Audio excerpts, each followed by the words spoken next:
Everyone Sarnai. I hope that means more than a mere good morning to you. This is the world's best blessing.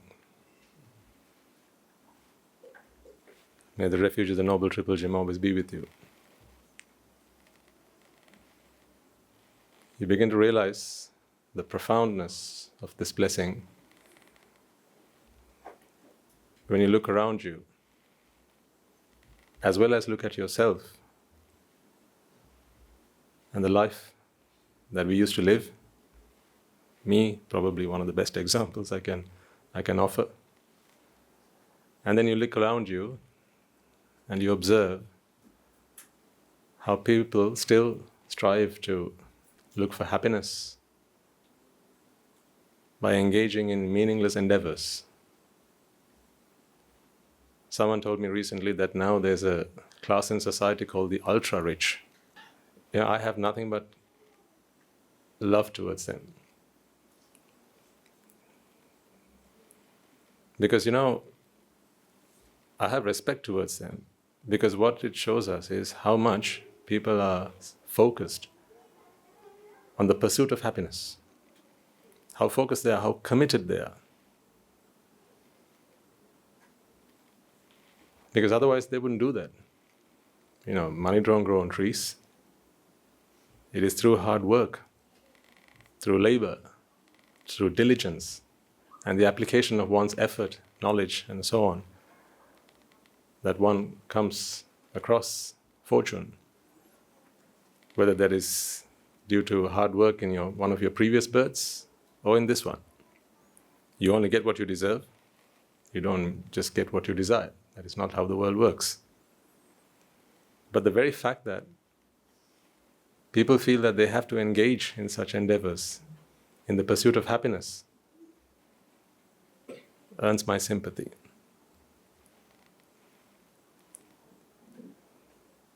Someone showed me a video recently, and I thought I should show it to you one day. I didn't have the time to prepare it for today. Maybe I will one day. The lifestyle of the ultra-rich. I have respect for them, because what they're trying to do is to achieve happiness. And everyone's entitled to that. What are we doing? It's the same, isn't it? Striving to achieve happiness. What are they doing? Striving to achieve happiness. What is a beggar trying to do? The same. In this world, every living being, not just man, every living being is on a quest to try to achieve a happiness in the way that they know how to do. The problem is, only one of those ways is correct. Every other way is simply a means to an end. And that end is simply a futile end. How people, those days they used to own cars and bikes and so on, and now today they own yachts, not just one but several. And they live a lifestyle which is the envy of most people. And you've got to have sympathy. I think you know by now that when I speak of such things, I don't speak out of envy. You do know that, don't you? It's not like, oh, how I wish I could also achieve that, but sour grapes. If I wanted to, I'd be there. But I have realized that not a shower of gold can satisfy the human soul. Because sensuality, and whatever path leads to sensuality, is not a path to contentment. It is not a path to fulfillment. It is merely a gesture that scratches a rash, that gives you temporary relief, not a permanent fix. So there's only one permanent fix known to man, known to the devas, known to the brahmas. We needed the great father, the great teacher, who was referred to as the Devati Deva and Brahmati Brahma, because he was a teacher to all. Sattha Deva Manussa, teacher to devas and men. Teacher because he taught how one should achieve real happiness. That is what we have all come here for. Our good fortunes, our good merits have led us all here. Some have taken the short route, others have taken the scenic route. So therefore, for some it has taken a bit longer, including myself. It took me, 25 odd years or so to encounter the Buddha's teaching. But then look at that child over there. He's taken the short path.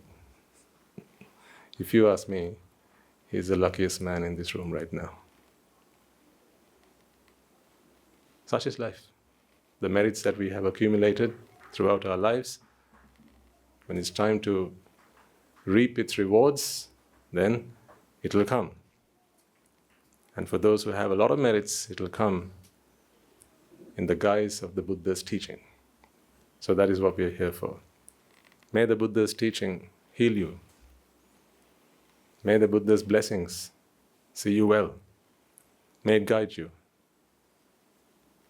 May this infinite wisdom with which he proclaimed the truths and laid bare so that mere mortals like you and I, who are not apart with the wisdom that he possessed, but we have the fortune, the luck, and the merits to be in the presence of his teaching, and the teachers who are prepared to share his teaching with us. So reminding ourselves of that good fortune, today we bring our palms together in veneration of He who is the magnificent one, He who is unblemished, He who is unparalleled, He whose virtue is limitless, whose compassion knows no bounds, He who is the epitome of perfection, the supremely enlightened one. As we do so, let us also remind ourselves that this is our opportunity to renew an oath, the pledge that we have taken upon ourselves, to walk the path that He has taught us, so that we can achieve the same bliss, no different, the same bliss as our teacher did, our master did, our father did, and attain the supreme bliss of Nibbana. Namo tassa bhagavato arahato samma sambuddhassa. Namo tassa bhagavato arahato samma sambuddhassa. Namo tassa bhagavato arahato samma sambuddhassa. The simple fact is, ladies and gentlemen, that happiness has always been with you. It is such a shame that we feel that happiness is something that has to come to us from the outside world. Therefore, we open our eyes in the hope that through our eyes, these portals that we have on our heads, happiness will one day reach us. So we are left longing for it. We keep trying, relentlessly. That's why you have a TV at home. That's why you have 165 channels on TV. And a remote set, which you can use to jump between those channels, ever hopeful that one day I will find this channel. One day they will air this program live that will satisfy me and make me content. Do you know how many channels there are all over the world? Those days they could do terrestrial channels, but now that's no longer possible because they have taken up all the airwaves. So now they have to do satellite channels. Soon enough they'll start airing channels on Jupiter. When it's not enough to feed the eyes with what happens on Earth, they will need to start streaming from the other end of the solar system. Because the human soul cannot be satisfied by sight. But when did we ever discover this truth? Now you have the Dhamma, but just take yourselves back to a time where the Dhamma was not part of your lives. I mean, they were certainly part of my life. There was a period in my life where the Dhamma was just, I'm a Buddhist, so I have to go to the Hampasal, so I did. And that's it. for about 13 years of your life, you have to engage in some form of Buddhist study. They had a textbook which they said at the end of the year you'll get an exam. So make sure that you study them and by heart the stanzas and learn the Buddha's life from start to end. And you'll be questioned on how many lotuses he set foot on the moment he was born. And if you get the answers right, then you are qualified to pass on to the next grade, and then to the next grade, and then to the next grade. And then finally you can get to university. And then you can get a job. So you can earn some money and make a living for yourself. And then die. The same as you were born, crying. See, Buddhism didn't offer me anything. That is because I hadn't understood what real Buddhism was. Buddhism as a religion is one, but Buddhist philosophy, the teaching of the Buddha, the teaching that cuts through the veil of ignorance, is so sharp, this tool of wisdom. It cuts through the veil of ignorance and brings to light the real source of happiness and what it is that keeps you from it. So you see, I think you'll agree with me, our lives were spent trying to achieve happiness from the outside world. This is why you have a TV at home. There's no doubt about that. If you just imagine walking up to your fridge right now, at home, open your fridge mentally, see what you have in there, and ask yourself honestly this question: did you buy them just to satisfy your hunger, or is there an instrument in your jaws which seek the delights that these things in the fridge promise? If you take the box out, it will say delectable cookies, tantalizing ice cream.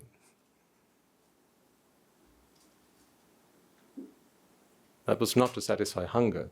But if you ask the Buddha, what is food for? And the Buddha will tell you exactly what food is for.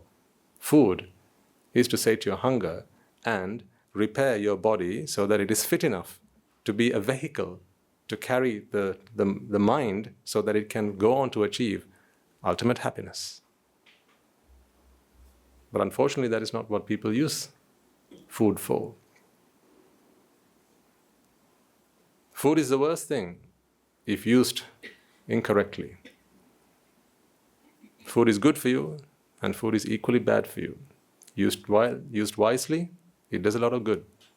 Used badly, it does a lot of damage, a lot of harm. Today, I believe that most people are ill, not because of cancer. Most people are ill because they're diabetic, high blood pressure, cholesterol, and so on. They can't be blamed really because they had no one to guide them. If you walk into the supermarket these days, right, and you look at the things that they have on the shelves and the advertising that goes on out there, once again, I'm not finger pointing at anyone. I'm just saying this is the way the world works, and I want you to contemplate on these and realize the truth so that you can free yourselves if you want to. I mean, that is totally optional as well. If you feel this is fine the way it's going, right? Whenever you feel that you want to satisfy yourself, you open your eyes and you walk outside and you look at the world out there. Or when you want to satisfy yourself, you listen to some music, watch a film and satisfy yourself. And you feel, if you feel that that's going fine, it has its ups and downs, but I'm happy with that, then you needn't look any further for answers. You've got it cut out perfectly. But if you feel that there has to be something more meaningful than this, the purpose of my life cannot be the same as my pet dog at home. Just think about it. For most people, their lives are spent almost the same as the pets that they keep at home. Yes, there are some differences, a few differences, like they don't have an education. But what is the education for after all? So you can do the rest of life comfortably. Well, they get to live a comfortable life thanks to your education. Yeah, they didn't have to go to school because you did it on their behalf. Now you have to do a job to earn a living, but Tommy at home, he'll just be in his kennel all day. You'll feed him, the best dog food you can find, and he doesn't have to work a sweat. You're there to feed him. You build him a nice home, keep it cozy. On Christmas, you probably even give him presents. Do you send him Vesak cards as well? I don't know, just asking. Maybe on his birthday, put on a party hat, get out a cake, light a candle. But he doesn't have to work at all. So where does human life differ to that of an animal? How does it differ?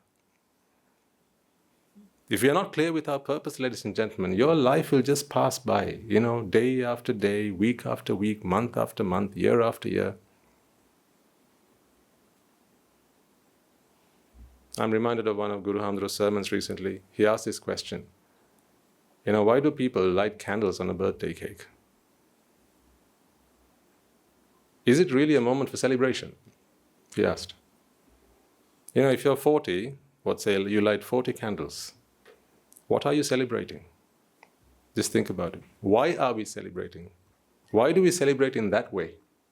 Because that's what we've learned from others.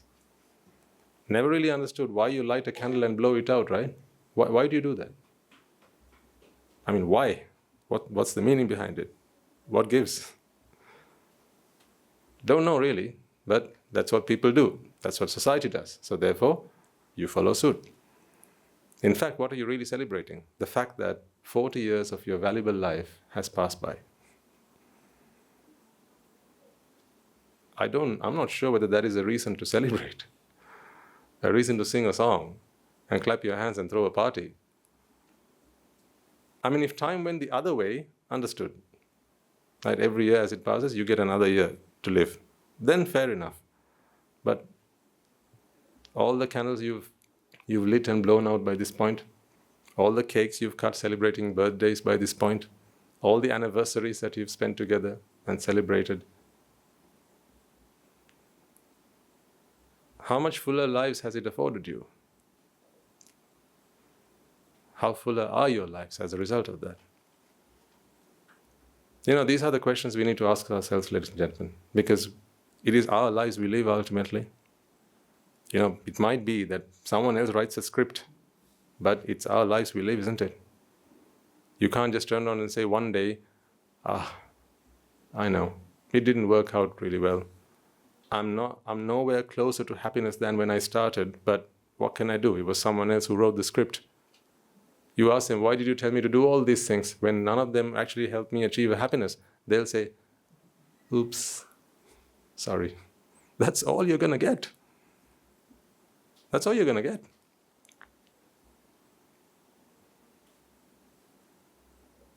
People believe that the purpose of life is to enjoy as much as they can sensual delights that the world promises to offer. And in pursuit of this illusion of pleasure, many valuable lives are spent. Many valuable years are spent, but nothing gained in return. So it's about time that we opened our eyes to the truth and made a decision about how we want to live the rest of our lives. None of you are too late. I always say this, none of you are too late. Because every chitta is a brand new chitta. Right? In this moment, you are born again, and in this moment, you have the opportunity to make a difference. Not just in the world out there, but to what's going to happen to you tomorrow. You can decide that today. For those of you who believe in life after death, plenty of opportunities remain. But whether you're going to live your lives happily or whether you're going to suffer later on will all be determined by the choices that you make today. What I'm asking you to do, ladies and gentlemen, is to take responsibility. We often take responsibility at the workplace, don't we? We are responsible for filing the report on time. We are responsible for submitting the accounts on time. We are responsible for our students' education, making sure that they get the right grades. We are responsible for our children as parents. We are responsible in that way. If you are the leader of the country, you are responsible for the running of the whole nation. You're responsible for all that. You're responsible for the upkeep of your property. All that you're responsible for. But there's one responsibility that we often tend to forget. And I'm here to remind you of that. When you fulfilled all your responsibilities to every man and dog around you,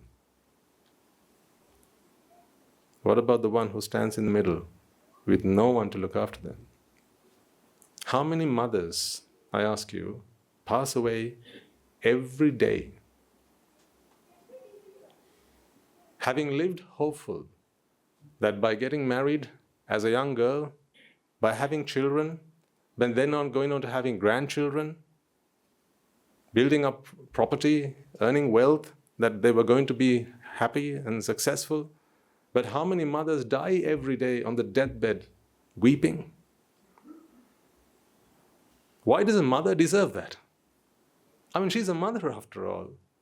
Here's someone who sacrificed her life and limb, every drop of blood in her body.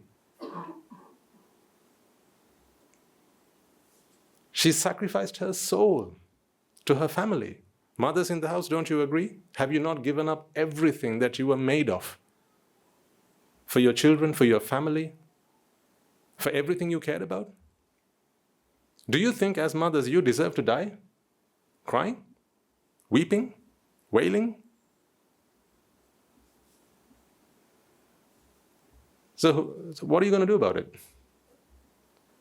Ask yourself, how did your mother pass away? Ask her how her mother passed away, if she's still alive.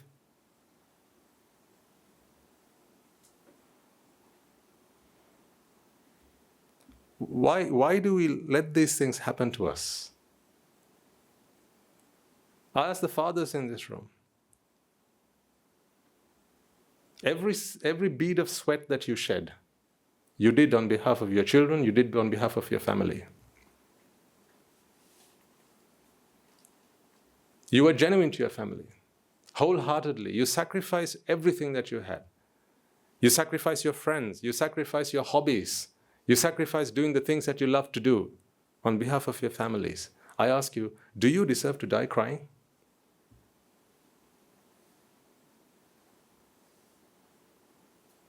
Becoming a father, what did you want? You know, as a couple, one day you'd have decided, right, now that we've been living together, now that we've been husband and wife for the last 2 years, let's bring a child into this world. You'd have thought that one day. I speak to the mothers and fathers in the room. You'd have thought that one day, so that we can be happier.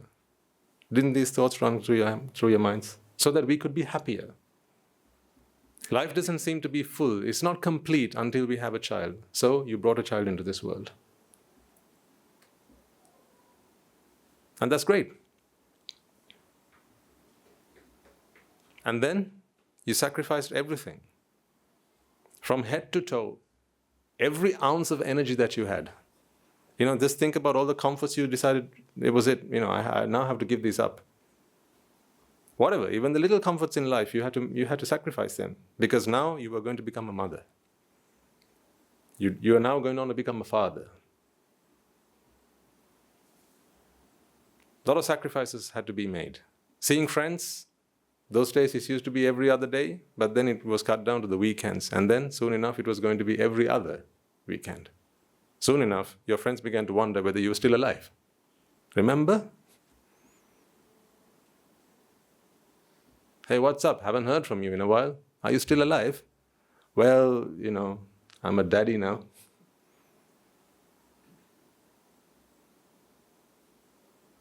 Got to be with the little man. He needs me. But I ask you, why did you decide to become a father? Fathers? Mothers? Why did you decide to become a mother? Because you wanted to be happy. You wanted to create happiness. That's what you wanted to do. You wanted to be responsible for your own happiness. And so you made that choice. And I respect that choice. Nothing wrong with that choice. But my question is this. This is my peeve. My peeve is, why is it then a mother, a father, a man and a woman who sacrifice their whole life in the name of creating and fostering happiness. Why is it that they die crying?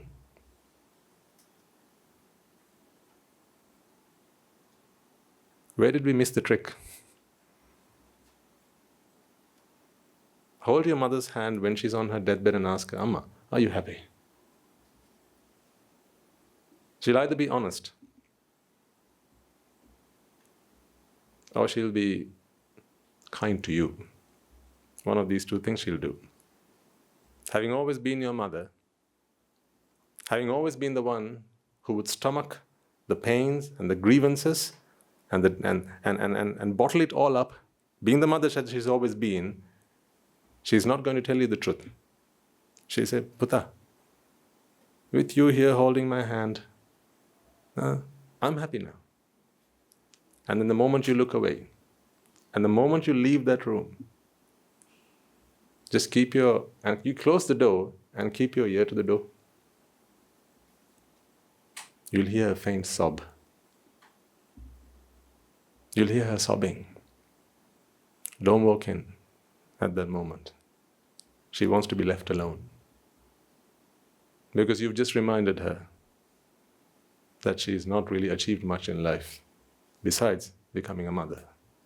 The purpose of wanting to become a mother has not been fulfilled. And I feel for those mothers.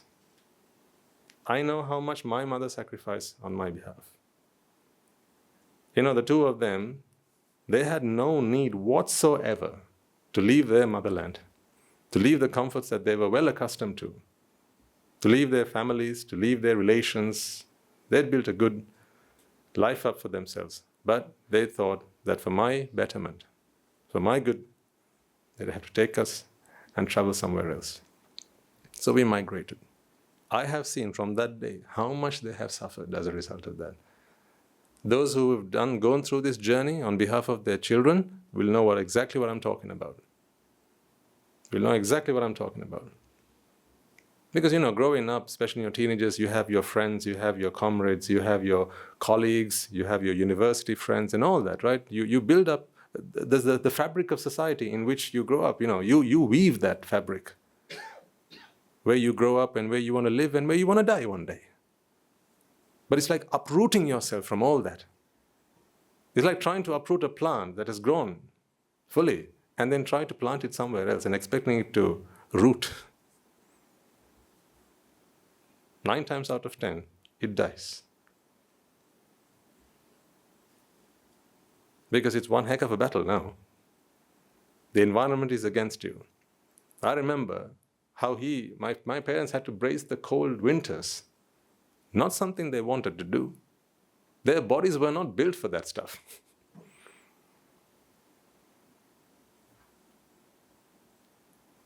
They grew up eating kolamallung and polosmallung.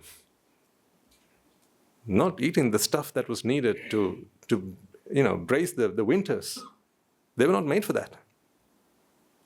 But the winters would come and go. No friends. Back in, let's go back a generation or two, people were very close-knit families, weren't they? Today, people are stuck behind electronic devices. You don't even know the faces of the friends who claim to be your friends. You just know what their Facebook profile looks like. You don't really know whether they're the actual people there. But back then, a couple of generations ago, if you go back a few generations, people lived, they lived as close-knit families. Sometimes several families lived under one roof. They used to have bungalows back then. These days you have little flats. Those days, right? My mother, she had 11 children. 11 children. No, not my mother. My mother's mother. My grandmother. She raised 11 children.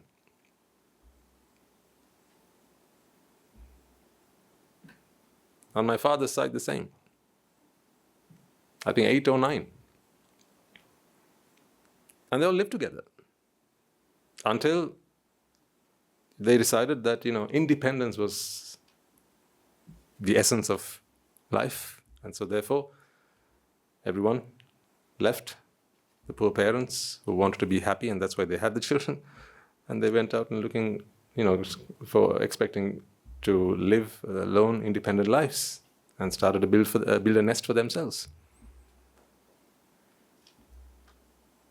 But for my parents to uproot themselves from this environment, and then on our behalf take us to a land where they never dreamt of setting foot on our behalf, and then having to acclimatize not just to the environment but also to the culture. Can you imagine the culture shock must have been for my parents? Having spent 40 odd years in this sort of culture, and then going there and then experiencing that. I mean, going on holiday once in a while is one, but then when you have to go and live there, and your neighbors pretend like you don't know each other. Here, right, everything, like you have nosy neighbors, but you're grateful for that. Yeah, you're never going to hear of one of your neighbors having passed away 3 months ago and this body is still at home. But these things are not uncommon in some of those countries because people are very independent. You mind your stock. I'm not saying that's bad or wrong. It's not my place to criticize any culture. What I'm saying is that is the way that is. I'm just trying to highlight the fact that this is the sacrifice that my parents made on my behalf. And if mine did that for me, I'm sure yours did that for you as well. In this way or in another way. My question is, why do parents deserve to die crying? When the whole purpose of bringing a new life into this world, if you ask them, they'll tell you, it's because this is what's going to make me complete. They don't deserve that.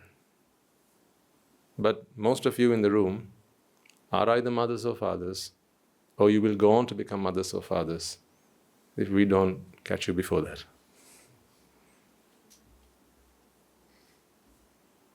So if you are mothers and fathers, or if you are planning on going on to become a mother or a father, then while you're doing that, I ask you,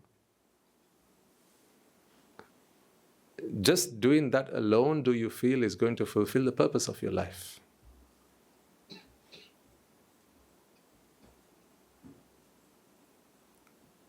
Bring your life more purpose. Have more meaning in your lives, ladies and gentlemen. Can you begin to care about you as much as I do? You think, how can you care about me more than I do? So I am the one who cares most about me. You'll think that until you realize exactly what it is I'm trying to get across to you. You think you care the most about you. In fact, you are the one who cares the least about you. Because if you think about how you spend your days, just think about the last week, ladies and gentlemen, just how you spent the last week. You did a bunch of things for others, right? You did what you could do for your husbands. You did what you could do for your wives. You did what you did for your parents. You did what you did for your children, for your relations, for your friends, for your neighbors, right? For your colleagues, for your co-workers. You did all these things. And then you also did a bunch of things for yourself you thought you were doing for yourself, like pleasing yourselves when vexation started building up inside of you, relieving yourselves from vexation. That brought you nowhere near happiness. I'll prove this to you. Name one thing that you've done in your life which you realized, when once done, it need not be done again. Name one thing that you did that can tick that box. Tell me about a site that perhaps you traveled across the world to witness, and then you decided, yeah, I've seen the Leaning Tower now. I no longer need to see anything else. That's it, I'm satisfied. I've seen the Eiffel Tower. I've seen the Taj Mahal. I'm now pleased. I'm now satisfied. My eyes have fulfilled their purpose. I no longer need to see anything again. Give me one thing that you've seen that you can say that you could have said at the end of that. That's it. I've seen everything I need to see. One. The Taj Mahal is big, right? It's beautiful. Once you've seen the Taj Mahal, you've seen it all, haven't you? Don't they make these lists though? 100 things to see before you die. I mean, why 100?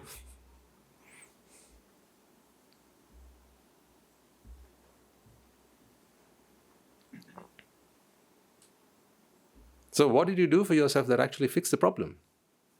You know, the Buddha comes and teaches us, happiness is yours. By default, happiness is yours. You don't need to do anything for happiness.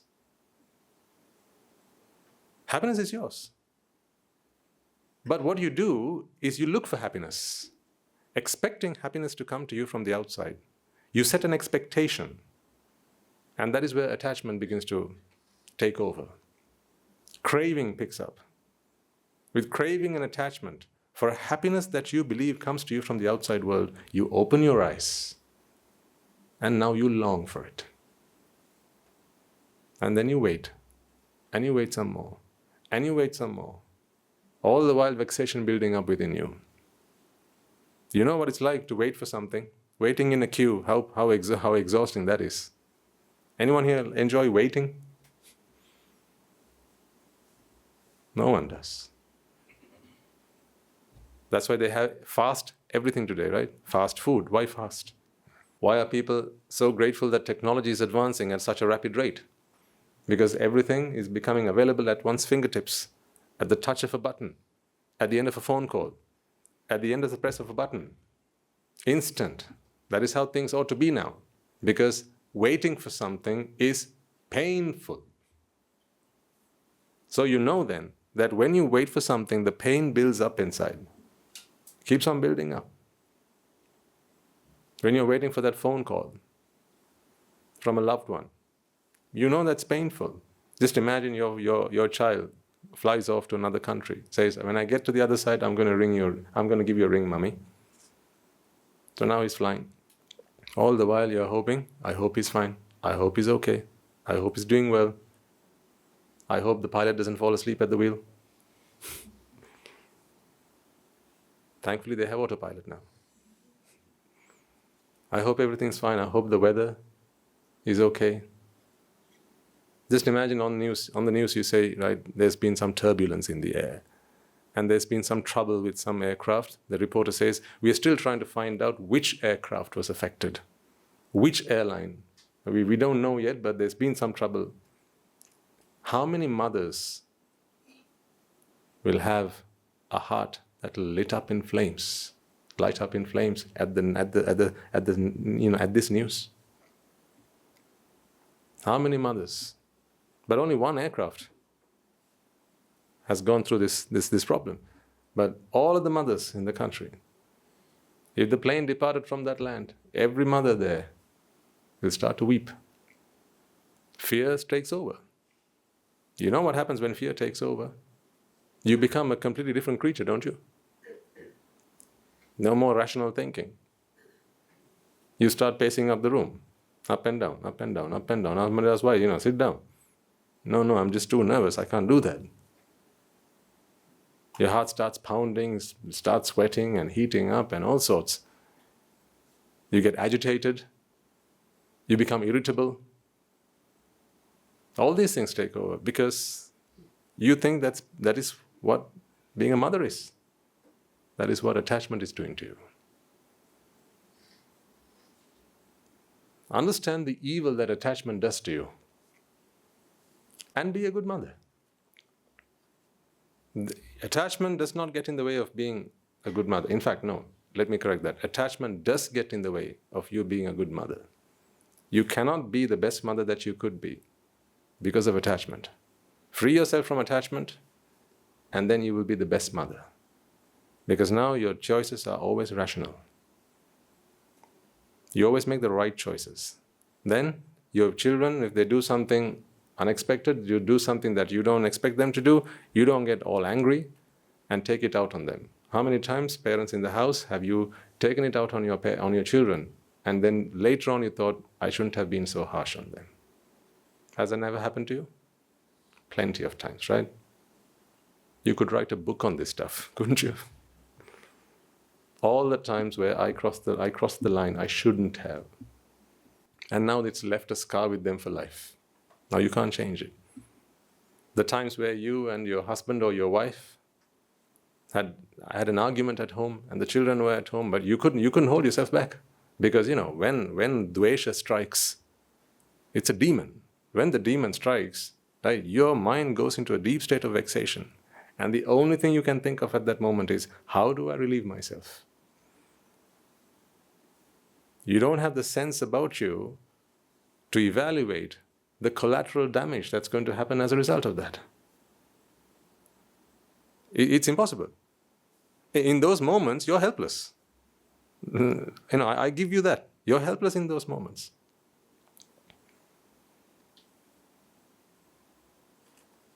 It's like when you have a hiccup. An actual hiccup. Right? Aren't you helpless? Helpless. Because when it comes, when it builds up, and when you can't hold it back any longer, now you have to vent it. So ask yourself, weren't there times you knew the children were at home, but he did something to upset you, she did something to annoy you, and now the devil got you.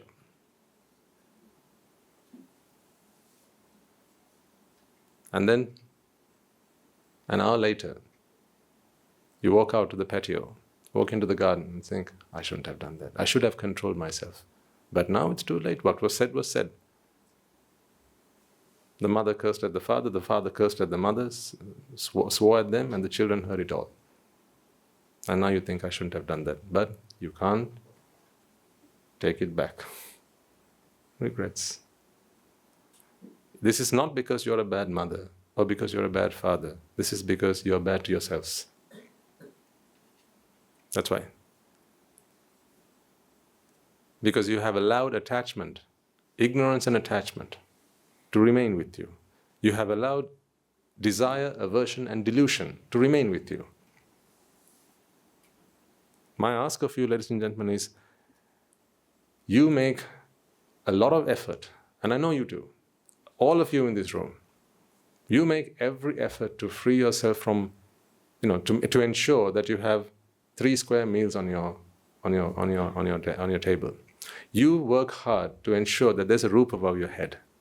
You work hard to ensure that your children have a good education, that you are safe, that you have a backup plan in case the worst comes. You make sure that you have a plan in case the tsunamis come. You have plans for that as well. People have bunkers in case there's a nuclear warfare. Right? People do that. But what about when desire strikes? What is your strategy?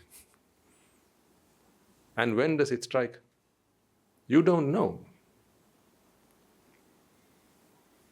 If America falls out with us, I have a feeling they'll give us a bit of a warning that there's a nuclear weapon heading towards you. I think, given the distance between the two countries, that will give us enough time to get on a ferry and cross across to India or somewhere. But what about when desire strikes? Does it come with warning? Does desire tell you, hey, at 12:35 tomorrow, I'm going to come to you. So brace yourself. Prepare yourself, because I'm going to come and attack you.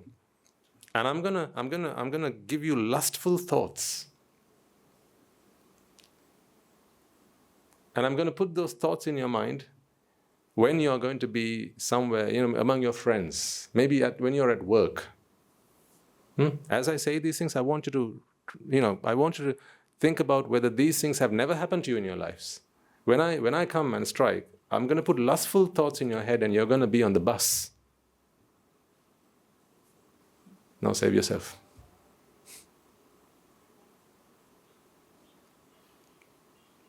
You can either relate to these personally or you've seen people to whom this has happened. And then what do? You're on the bus, lustful thoughts come to you. Now, vexation. Now the mind is vexed. This is like a pressure cooker and the pressure has built up. Thankfully, you have that nozzle on the top that releases a little bit when the pressure builds up. And then with a whistle, the steam blows out. But what if you locked it? That's what happens when lust strikes and you're in the bus and you know that you can't vent yourself. But there are others who cannot contain themselves. And then what do? They end up with a black eye. They end up disgracing themselves, their families, their children, their parents, and sometimes end up in prison with broken limbs. I have sympathy towards them, is what I'm telling you. I don't hate them. I love them. Because these are ailing minds. But, that man, the man I speak of, who was on the bus when lust struck, when desire struck, that man, I'm sure he's a good father.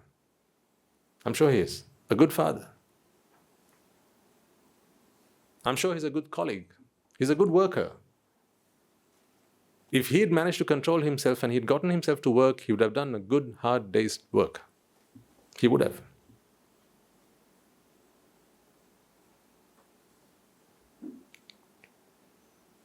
He would have. He's a good citizen. He pays his taxes on time. He doesn't drop litter on the ground, on the floor. He doesn't do that. He pays his bills. But now, lust has struck him. What does he do? His only fault, he didn't prepare himself for that. Because he was far too busy looking after his children, like you are. He was far too busy earning, because he has to keep a roof above his head and food on the plate. He has to give his children a good education, so he's busy as a father. What he didn't do was look after himself.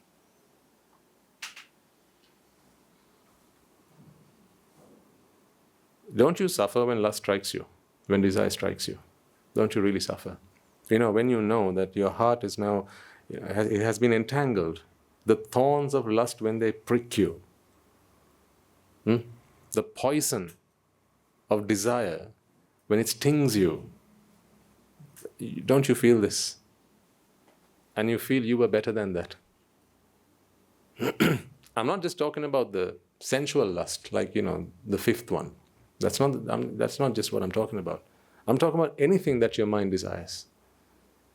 When the mind begins to desire something, ladies and gentlemen, you have no rest until you have achieved it, right? That's what happens normally. If you feel like you want something, thankfully, most of you have the means to get it with little effort. That is when people consider themselves to be successful. What is a successful life? If you ask someone, they'll tell you, when I want something, if I can get it with little effort, I'm a successful person. Not by the Buddha's word. By the Buddha's word, if you are someone who doesn't want anything, then you're successful. You have what you need. Needs and wants are very different things. The body needs, the mind wants. An untamed mind wants things limitlessly. Because one thing after the other. All you need is someone to come along and say, hey, there's this new thing in town. There's this new restaurant in town. There's this new dress at the boutique. You got to try it. Shall we order it? And after you've seen it, if you've experienced it in some way, now you want it. You know what you are like when you want something. And then likewise, you also know what you're like when you dislike something. You will fight to the end until you have distanced yourself from it. See, all that while, where's the peace? Where's the mental peace? How do you learn to live with someone when you don't like anything about this person? You'll ask me, when would I ever find myself in that situation? Swami answer, well, when you get married to the wrong person.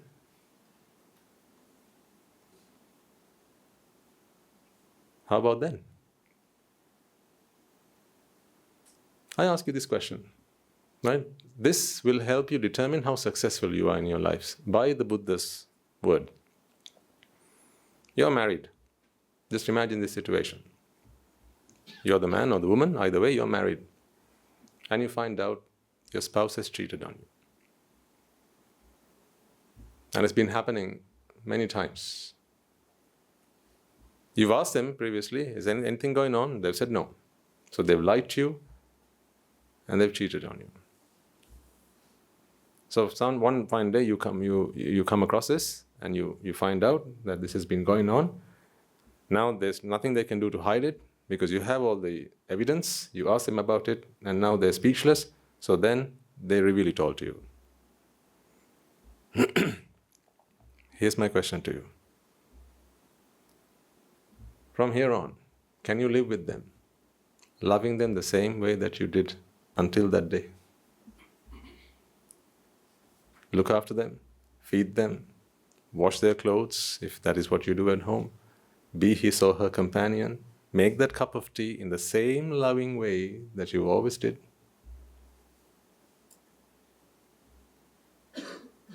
Not look at your children with resentment. Not look at him or her with disgust.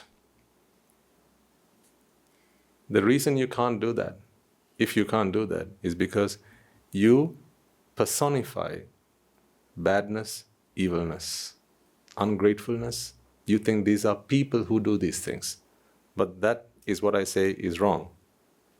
The reason I love the sinner is because I see that it is the sin that has tainted him. He is not the sinner. It's the sin that has fouled him. So remove the sin from the sinner. What do you have now? Now you have a saint.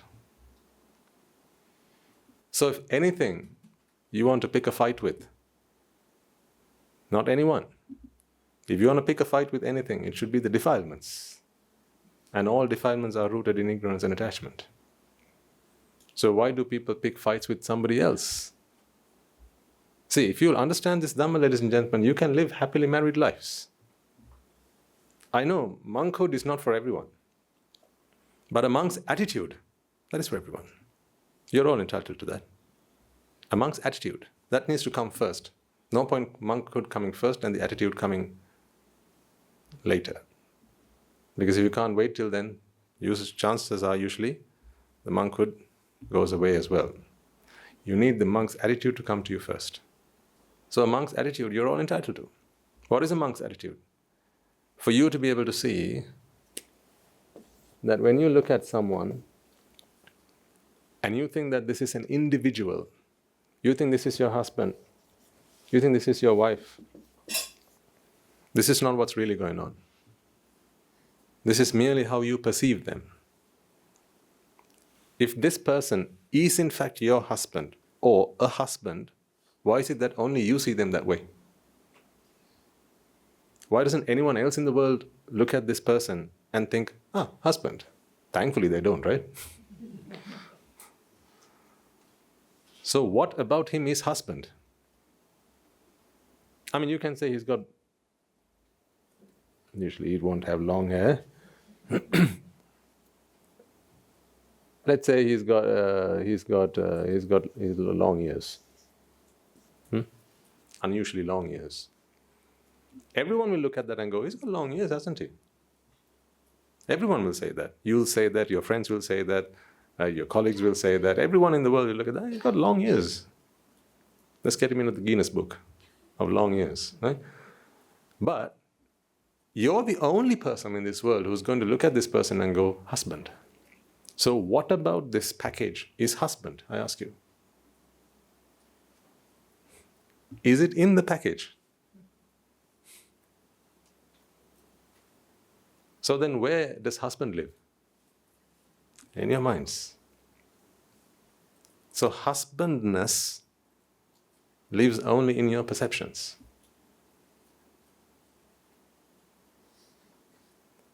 So therefore, because husband-ness lives in your perception, now you create expectations for husband-ness where? In your mind.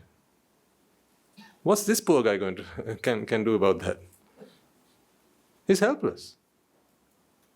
You decided that you want to look at this person and create husband-ness inside, and now everything that comes with husband, the qualities, the attributes, the characteristics, all that is to do with husband, because you learned from your mother, you learned from your sister, you learned from your friends what a good husband should be like. You read on the internet, right? The worst place you can find information about these things, but you go there, you read the blogs, right? You find out what should a good husband be like. So now, armed with all this, this is like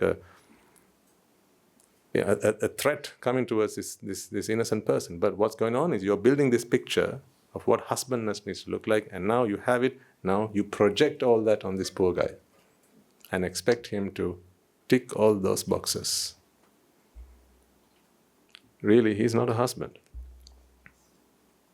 He's not a husband.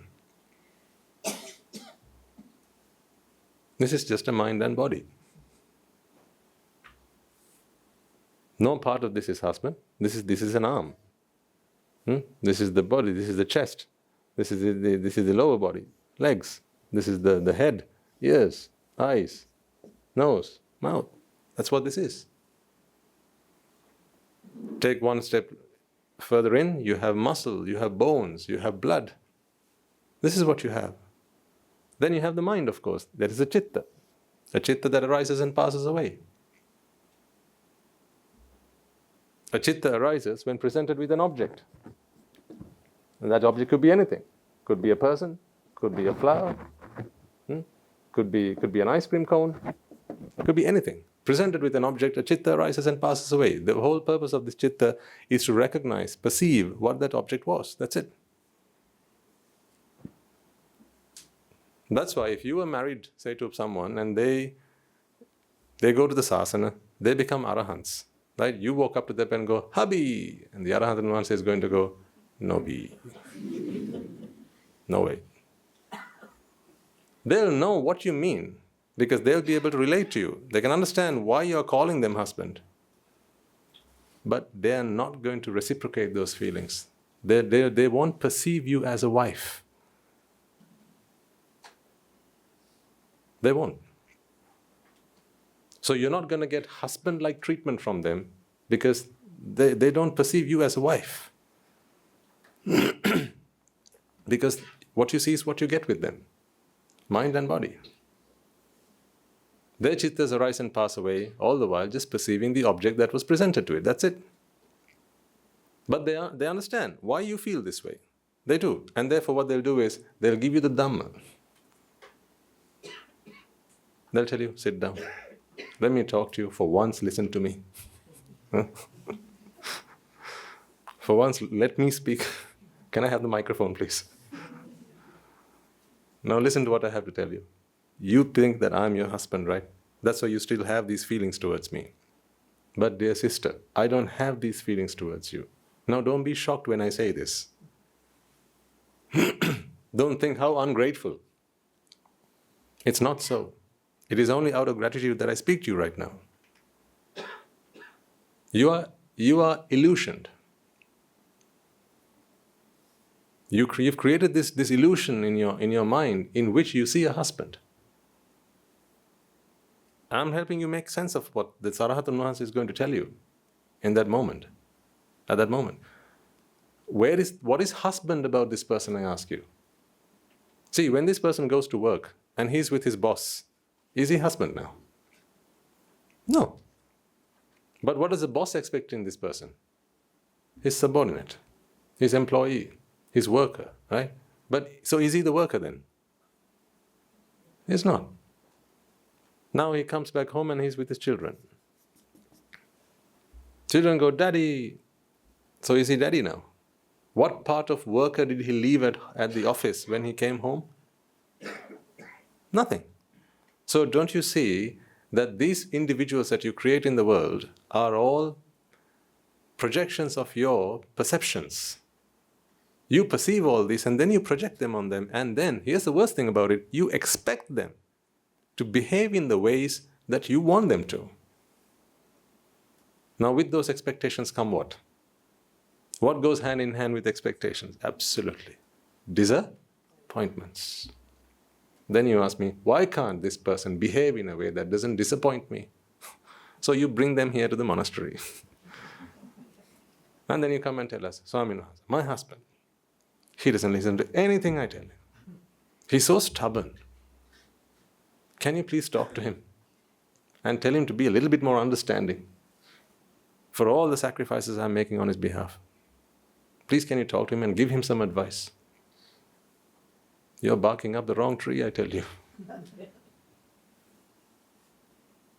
Because the problem is not with the husband. Because if the husband were to say the same thing about his wife, the problem is not with the wife. You create these expectations and then you project them into the world, and now you're setting yourselves up for disaster. Every time you are disappointed in life, ladies and gentlemen, prove me wrong if you can. Deny what I'm explaining to you right now if you can. Every time you've been disappointed in life, it is because you projected an expectation on someone or something that was not cut out for that job.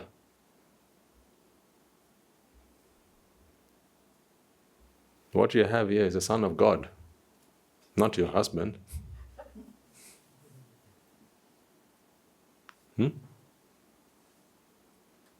If you read the Holy Bible, it will tell you this is the Son of God. If you read the Holy Quran, it will tell you this is the Son of God. What right do you have to claim him to be your husband? Which chapter in the Bible says that this is your husband? Show me.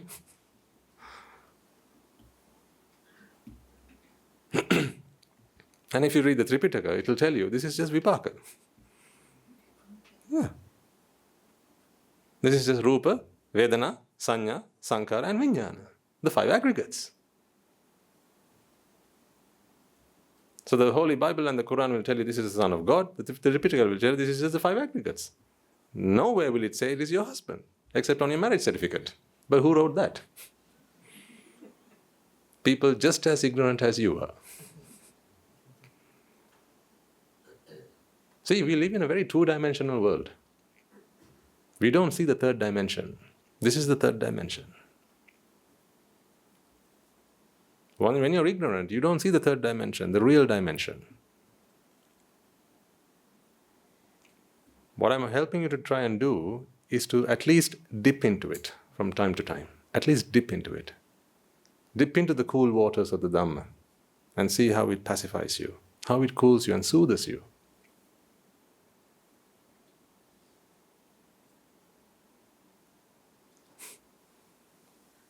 I've submerged myself in it. I'm asking you to take a dip. Just put your toe into it and see what it feels like. I swim in it. One day I want to drown in it.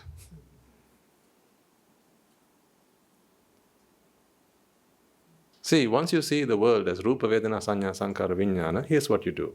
Now you only expect what Rupa is supposed to do. Tell me what Rupa is supposed to do. Arise and pass away. That's what. Last week I told you about this. Yato yato sammasati. Skanda. Khandanam udayabhyam. There you go. Now we see the link to last week's talk as well. Khandanam udayabhyam. Labati piti pamujjam.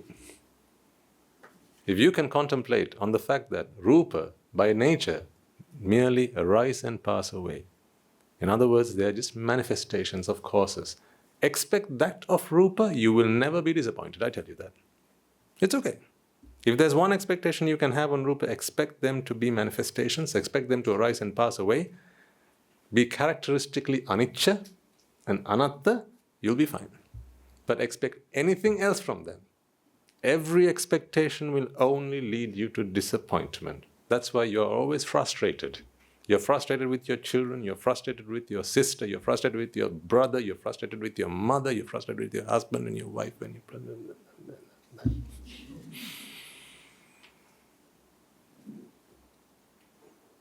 Who creates this frustration for you, I ask you? Exactly. So why do you point your finger at other people and tell them off for causing all these frustrations in your life? Who's responsible for your suffering? Who? Then tell me who's responsible for your happiness? Yes. This is why the Buddhist philosophy is empowering. See, I'm teaching you the reality of everything. You just need to understand the reality of things. Then you stop setting these undue expectations. The only reason you set these expectations is because you don't understand their true nature, that's all. Do you force yourself to see your wife or your husband, or does it come to you naturally? It comes to you naturally. So you don't force yourself to do that. It just comes to you naturally. But you don't know why it happens. One fine day you think that this is this person to me, and then from there on you perceive it in that way. You can't stop yourself. You can't stop yourself when it happens. That's because you don't know the causes that lead to that. The Buddha comes into this world and he teaches us the principle of dependent origination. He teaches us why things originate. What are they dependent on? What are the causes that lead to the origination of something? Once you figure that out, now anything that you don't want, anything you don't want, you can figure out the causes and work on the causes. You need not worry about the result. You need not worry about the effect. Just work on the causes and the effect will be dealt with. Now, answer this question for me. When you see this person as your husband, don't you suffer as a result? Why do you suffer as a result? Because you have expectations, right? First of all, you have an expectation that they should be mine. That's the very first expectation. Because whose husband? My husband. I'm using a husband example because there are more women folk today in the talk than there are men. So I have to address my audience, right? So you don't worry about husbands. You can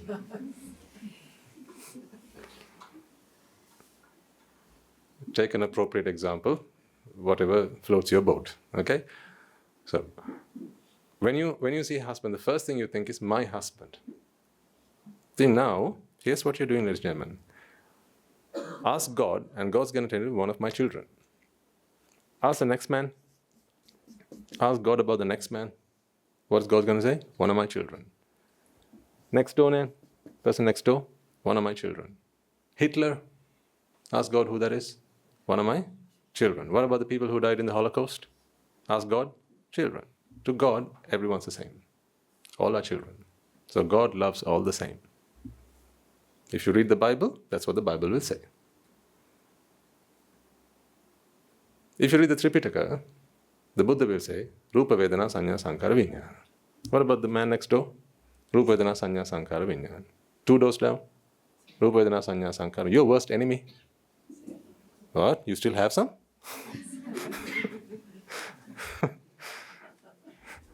I catch you out. Worst enemies. How dare you? How can you have enemies? You're on the path to Nibbana. Your best friends, Rupa Vedana, Sanya Sankara Vijnana. So all there is Rupa Vedana, Sanya Sankara Vijnana. Who gives you the right to call him husband? If you understand that all there is Rupa Vedana, Sanya Sankara Vijnana, which I will refer to as the 5 aggregates from here on, if you see them as the 5 aggregates, you only set that expectation on them. By the same token, who in this room, who is in their right mind, would use this to eat? Would you eat this? Would you even try? Your dog at home might. Yeah, because the dog doesn't understand this. But you don't, because you understand that this is a pen. You understand that the only expectation that you can have of this is to write. That is your understanding of this. That is because you are wise about this and you are not ignorant about this.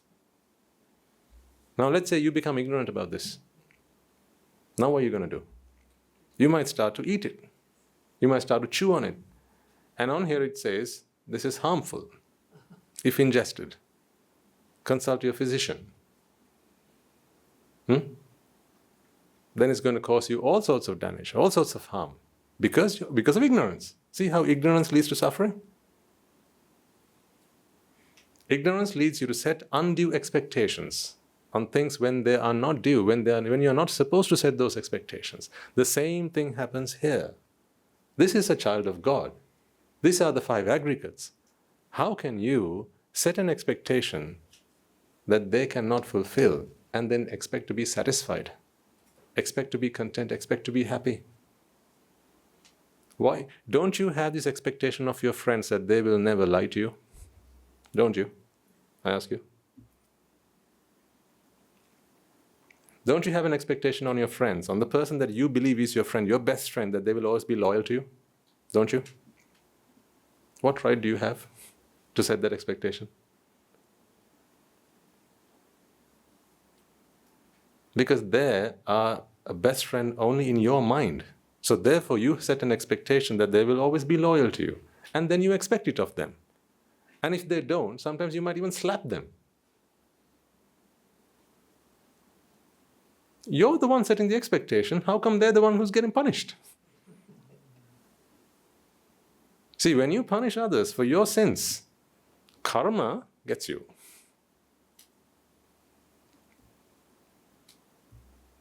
Don't be messing with God's children. He will punish you. If you read the Bible, it will say there's a God. The Buddha talks about the 5 aggregates. He talks about vipaka. See, if you want to think of it, you can think of it this way. Vipaka is what gives you something. It's also what denies you something. Give or deny, there is vipaka. Yeah? There you go. So, what you give is what you get. What you have given, you get back. What you have denied others, you are denied. If you want to call it that, call it that. When you say, God, I hear you say, give or deny. Yes. That's why in the Sinhalese term is deva. Deva is to give. To give. They call it Devyan Mahanse. To give. You know, God, like people who believe in God, right, they believe that everything happens in life by God's will, right? The good and the bad stuff. So then you have to ask this question: if God loves us all, and He loves us as His own children, why does He make us suffer? Why are there wars in the world? Why do innocent people die in the wars? People will ask. Now there's a war going on in Gaza. Is it still going on? People tell me. I only get my news from people who bring me news. Is it still going on? There you go. So there must be innocent children, maybe infants, right, who are struck by the airstrikes and so on. So people ask these questions nowadays. You get these questions in sermons and so on. Why? You know, if God exists, why does God deal with innocent people in this manner? So then my question is, how do you know they're innocent? But then the infant is innocent. They've not caused anyone any harm. That's because you are assuming that this is when it started. If you ignore the fact that there were lives after this or before this and lives after this, now you are speechless. You have no way of reconciling this situation. Then you will have to agree that God is unfair. So by the same token that you deny the existence of previous lives, you will also have to deny. You'll also have to accept that God is unfair.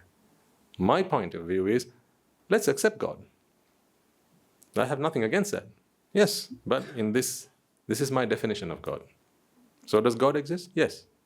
What exists? Giving or denial exists. But who creates God? You create God. You create your own God. If you've given, you get that. If you've denied, you're denied that. Deny love, see what happened to you. Stop smiling for 3 months and see if anyone's going to smile at you.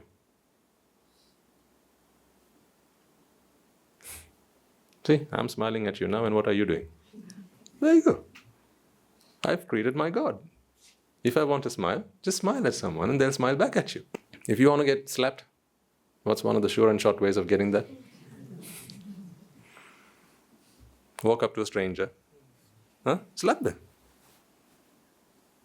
See, you create your own God. As far as the way I perceive this, ladies and gentlemen, is Buddhist philosophy has empowered me. I like that sense of freedom. I like that sense of accountability that I get with that as well. Because with great power comes great responsibility. Today, I have the power to determine what's going to happen to me. I can either change the environment, because there are things I've done in the past, right? I mean, it's unimaginable what Buddhism has offered me, I tell you. There are things I've done in the past. It's like throwing a stone up in the air. If you know that you've thrown stones up in the air, and you know about this, then you can make the choice of stepping one step forward, moving one step forward, because now when the stone drops, it's not going to be on your head. So you can change the environment and change the results of your deeds. Those deeds will no longer be able to manifest. That's what becoming a Sotapanna is all about. There are plenty of deeds that both of us, we've all done, that are going to ripen in the four great hells. But they will only come back to as consequences if you are born in the four great hells. What the Buddha teaches you is, how do you escape from the four great hells once and for all? So that all of the deeds that have been done, that are meant to come back and punish you,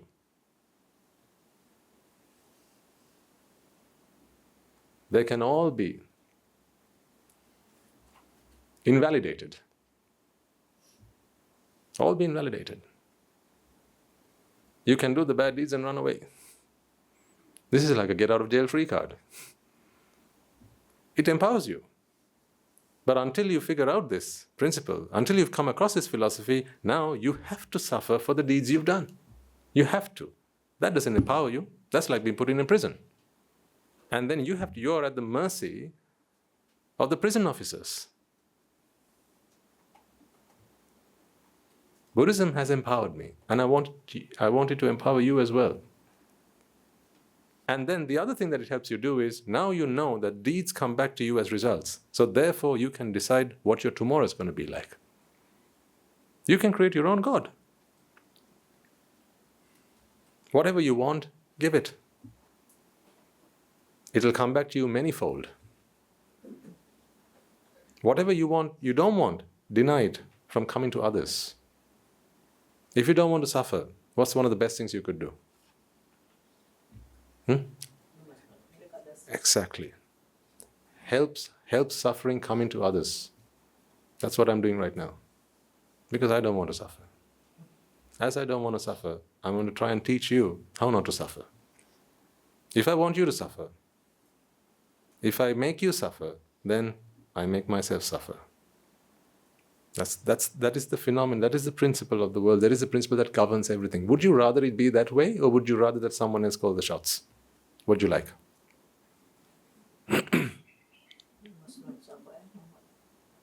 Exactly. Are you happy when you're in a relationship and you don't get to decide anything? Are you happy with that? When they keep calling all the shots, but then they keep dictating everything that has to happen. At some point you're going to realize that, you're like a bird in a cage.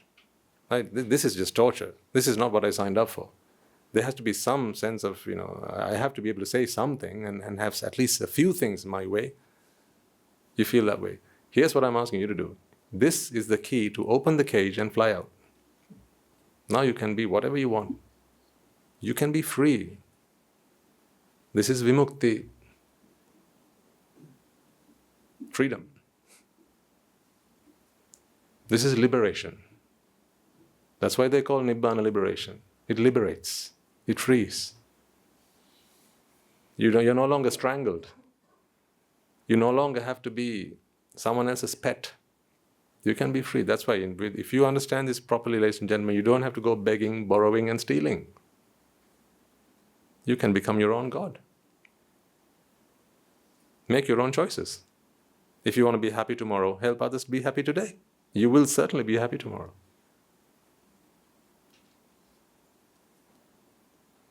So coming back to what I was talking about earlier, why you suffer? It is because of your expectations that you set on things. You can even set undue expectations even on this. If you expect this to be a pen, but Swaminathan says, it is a pen. It looks like a pen. It is a manifestation of matter and energy. This is a mere manifestation of matter and energy. This is just matter configured in a certain arrangement. If you expect this to be a pen, when this breaks, you will come crying, saying, my pen has broken. There is no pen to break. This is merely a manifestation of matter. This is an arrangement of matter. The constituent components that have gone into making this pen, the elements, the molecules, the atoms, they have no understanding that they have come together to form a pen. So why do you set expectations on them? Just think about it like that. This is made of plastic, right? Whatever the molecules that have gone into making this, there are atoms that have gone into making this. How can you expect an atom to be a pen or to be part of a pen? What gives you the right to decide that? You say it's a pen. God says, oh, whoa, whoa, whoa, hold on. Oh, they're my atoms. Expect an atom to behave like an atom. Then it's fine. What do atoms do? They come together and then they disperse. Give them enough energy, you can bring them close together. Give them enough energy and they disperse. That's what atoms do. See? Take a simple example.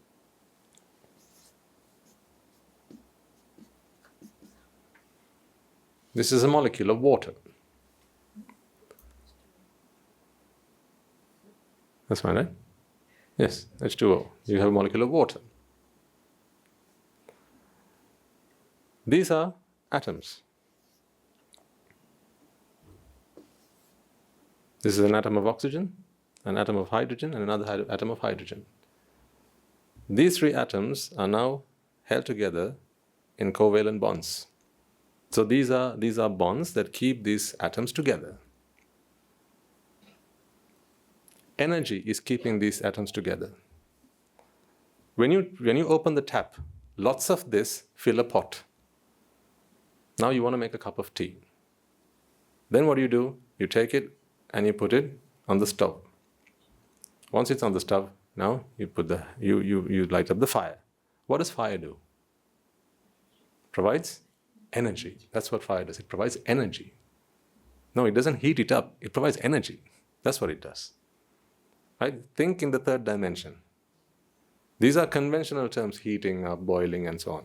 Right? But in the third dimension, we're talking about energy, matter and energy. That is all there is. Transfers of energy, right? Transfers of matter, converting into energy, energy converting to matter. All these things are going on in there. And you might ask me, what is the relevance to Buddhism, Swaminas? You're talking physics now. Physics is an attempt to explain in a very narrow way, although it has its truths, in a very narrow way, the reality of this world. Chemistry does the same, biology does the same, but they're all talking about entities. That is where the physicists get it wrong. They talk about entities. So physicists talk about what happens to water. Whereas what I'm about to explain to you is that there is no water here. These are just three atoms together because of energy. But when they are together, they behave in a certain way. They behave in a certain way. They wouldn't behave in this way if they were like this.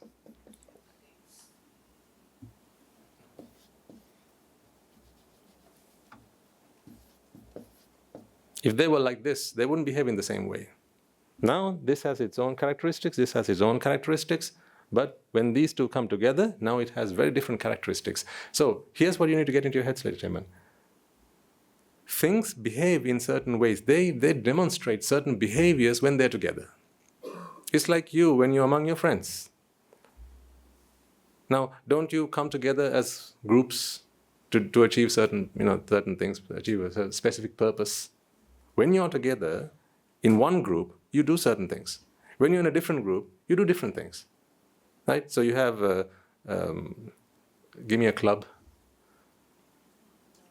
The Lions Club, right? When you're when you're a member of the Lions Club, you behave in a certain way. You're there for a specific purpose, right? So you behave in a way that demonstrates the values of being a lion.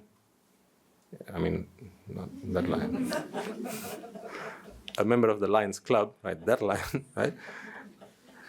And then the same members can also be, a member of the Intra Club or the Rotaract Club, right? Or maybe a Toastmaster. And when you're there, now you behave in a different way. Because the environment in which you are dictates the behaviors that you have to demonstrate. Just like when you're here right now. Now we are at the temple. But I wouldn't expect you to behave like this when you have a party at home. Don't put your uturus halwa. and have your patka day. Don't be like that. Because you don't behave like that there. When you're with your children, you behave in a certain way. Right? But it's the same person, isn't it? Yeah. So in the same manner, atoms, when in the presence of other atoms, in other words, when they take a certain arrangement, they demonstrate characteristics, qualities. Now, when you heat it up, what you're doing is you're adding energy. You add energy. And once you start adding energy, these bonds, they start to break. So now two hydrogen atoms, they also have things called hydrogen bonds and so on. Right? These bonds, they start to break because you're giving energy. Because it's a bit like if you had three children stood together and you ask them to start turning. In other words, you ask them to exert energy, right? They're going to start turning and they're going to start extending their arms and so on. Now for them they're going to need more space than they did when they were stationary. Yeah? So they're going to need to spread apart. That's what happens when you add more energy, things need more space. So when you add energy to this, it needs more space. That energy takes up the space. More on that later. But these atoms, they start spreading apart. These molecules, they start spreading apart. So where is the water? Now where's the water? Now it's no longer water. In other words, what's going on is because they now start spreading apart, and this turns into steam. Right? So these if there were lots of these. So imagine this is a water molecule, another water molecule. These are all water molecules. Right? Some energy will go into breaking bonds, others will go into dispersing them. So therefore, add energy, and now these molecules can't stay too close to each other. So they'll start spreading apart. So this you will call liquid water, this you will call steam. If you take out more energy from this state, now what do you have? You have ice. It takes a solid form. You have ice. Give it more energy, becomes water, becomes a liquid, becomes a gas. Take energy out of the system, becomes a liquid, goes back into being a solid. So, what state is water molecule? Is water? No, I can't call it water. H2O, right? What state does water take? H2O take? Is it a liquid? Is it a gas? Or is it a solid? It is? It takes water. That's why you have to say at room temperature. Don't you? You have to say that, right? So if someone asks you, is water a liquid, air, or gas? Liquid, air, or gas? No. Solid, liquid, or gas. If someone asks you, is water solid, liquid, or gas? You'll have to ask, in what environment? So then you say, at room temperature and pressure, it's a liquid. It's a liquid. Meaning, if at room temperature and pressure, there's a certain amount of energy in that system. In that energy system, these molecules, they take this structure, this arrangement. These are all arrangements, ladies and gentlemen. This is another arrangement, this is another arrangement.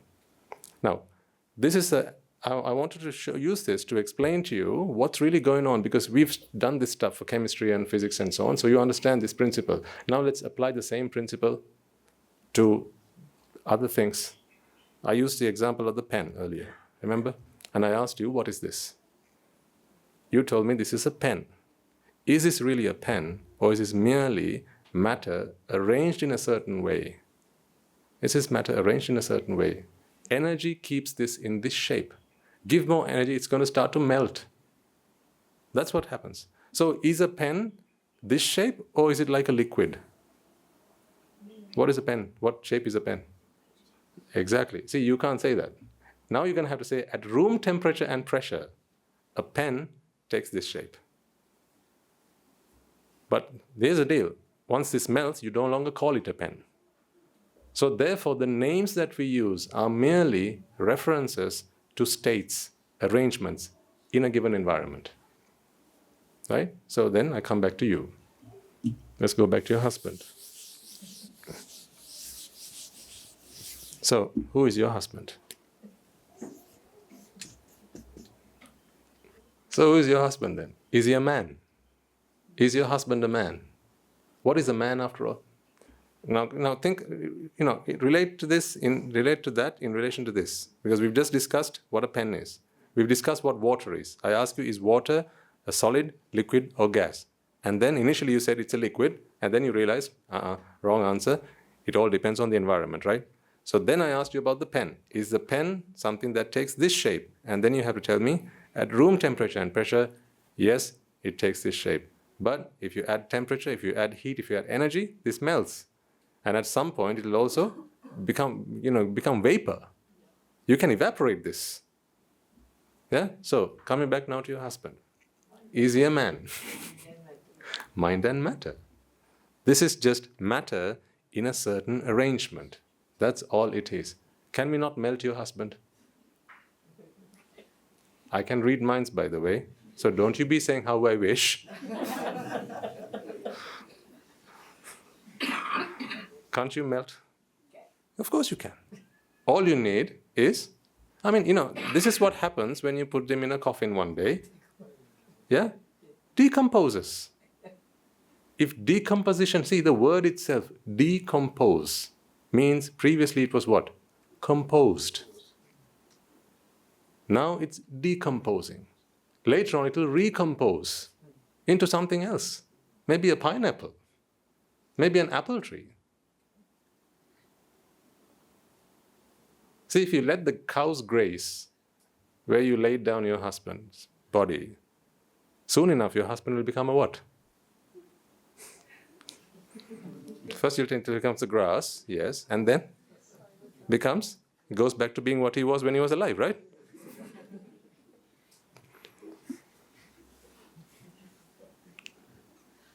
Think about it. I'm explaining to you a profound truth.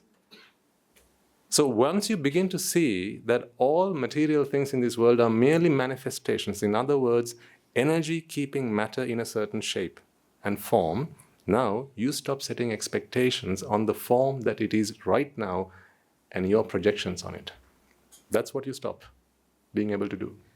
Or rather, that is what you're able to stop doing.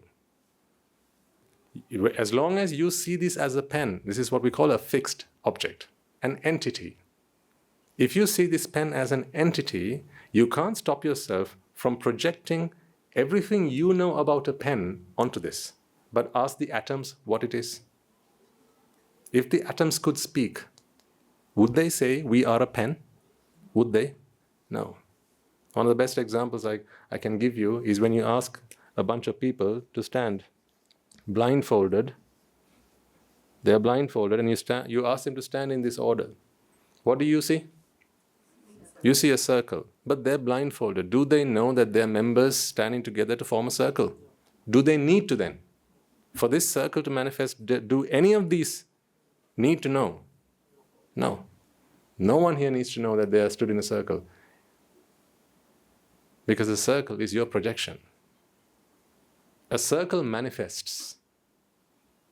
If you don't see this as a manifesting circle, you will see this circle as an entity. In other words, this is independent of causes, is how you will see it. Yeah? But if you begin to see at causes and effects, now the circle is a product of causes. It is not a fixed circle. It is not an entity of a circle. It is not a thing. The circle is not a thing. It's just a manifestation. So when one person walks away, now you don't start complaining, hey, you, come back. You've just broken my circle. What is he going to say? What circle? What do you mean circle? I don't know anything about a circle, is what this person's going to say, right? Because he was never a member of your circle. He never intended to be. Did he need to be? No, because it was you who projected a circle on this. Remember when we were younger, we were asked to, join the dots and draw pictures? Yeah? How is it you were able to do that? Because exactly, in your mind you can project these images, and therefore you start drawing those lines, and you create a picture out of it. The same is going on here. This is now, you see, the moment I draw it here, and if I ask you to fix this problem, let's say this appeared on your scholarship exam, right? And they say something is wrong with this system. Fix it. what would you do? Here's what you'll do. You'll erase this, and you'll draw it here. Why is that? You have a circle in your mind. This is called the upadana rupa. In other words, setting expectations on rupa and expecting rupa to behave in the way that you want them to.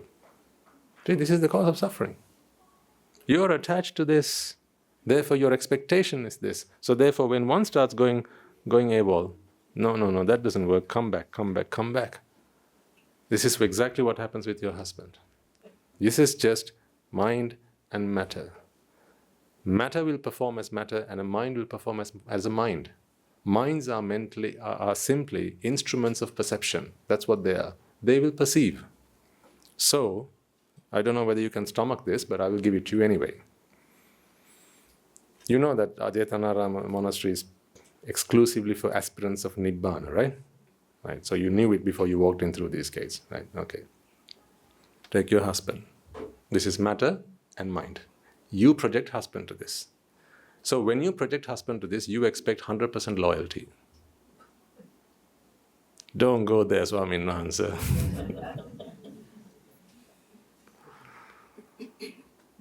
You expect 100% loyalty, because that is what he promised on the Porua.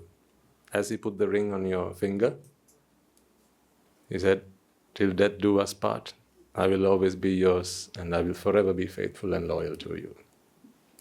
Because you projected husband-ness onto mind and matter.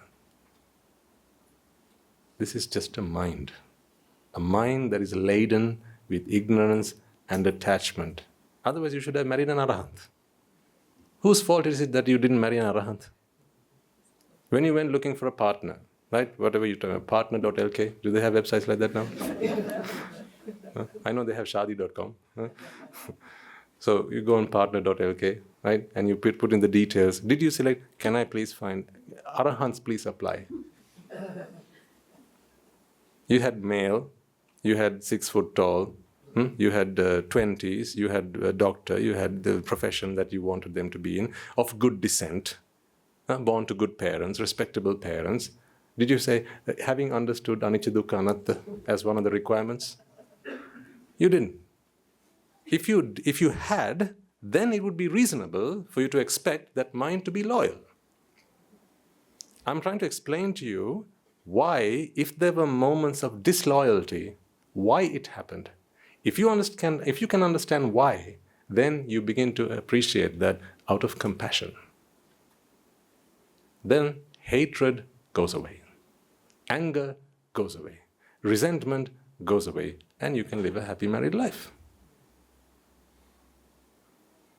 I tell you, this is what they need to teach you at school, or at least before you decide to get married.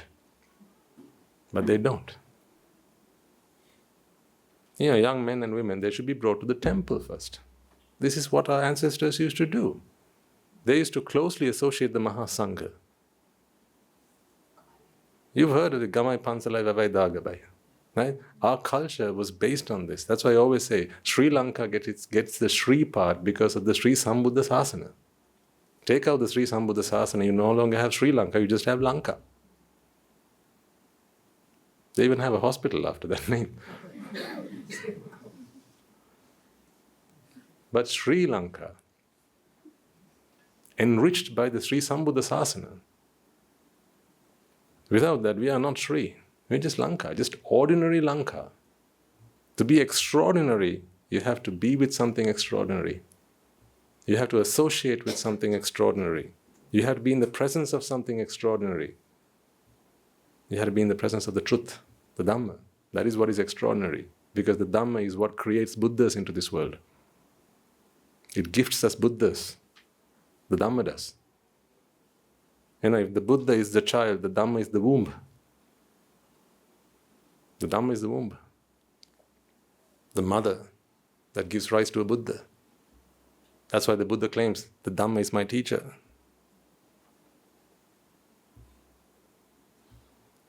So, I was talking about loyalty. When you married this person, you projected husband-ness. And then you always projected husband-ness. Whenever you see him, husband-ness, you project it on this person. But ultimately what you have is just mind and matter. The nature of matter is it arises and passes away. This is just rupa.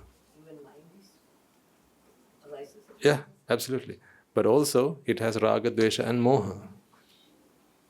Matter doesn't have raga, dvesha, moha. But matter by its very nature arises and passes away. So then this begins to age. But you can't stomach it. When your loved one, your children even, right, your partner, when they begin to age, right, or if they get maybe a cancer, right, or they start losing their hair, right, or they start getting rashes all over their bodies, or whatever, right? The reason that it's heartbreaking for you is because you have set expectations on this person. You think this is not matter, this is my husband. This whole thing, this package is my husband. Who gave you the right to claim that? And God says, no, my child. Tripitaka says, Rupa. And this is Vedana, Sanya, Sankara, Vijnana. Expect nothing more from Rupa than Rupa itself. The characteristics of Rupa, the Buddha says, Rupam bhikkhave anicca. See?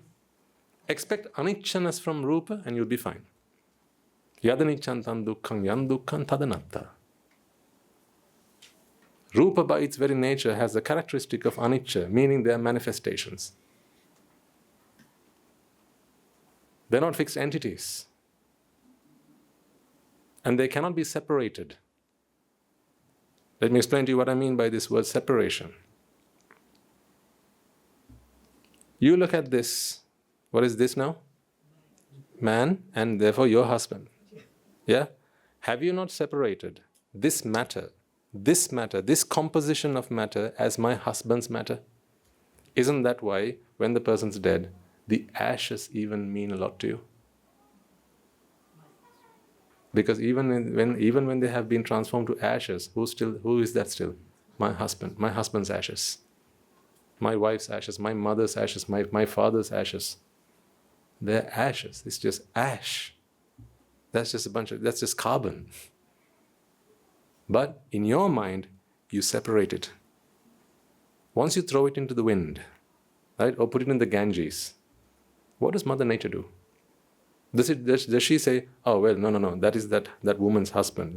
We can't use that. We can't use those ashes because they belong to that person. This is that mother's child, that son's father, this wife's husband. So we had better get their permission first before we start using it. Do you think Mother Nature does that? What does Mother Nature do? She uses all of it and does whatever she wants to do with it. So whose were they after all? They were nature's.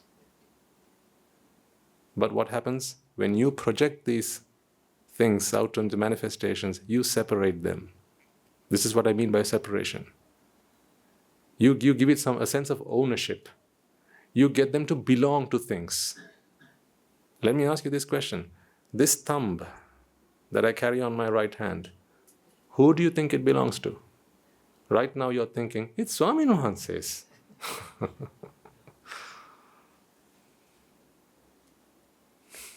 Is it? Have you never donated blood? Whose blood? Then you'll ask me, before or after Swami Nuhanse? Before it was mine, but after it's somebody else's. Really?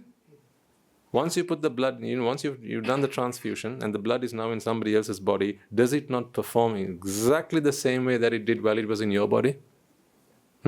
Does the blood say, whoa, hold on, we're in a different body now. This is an alien.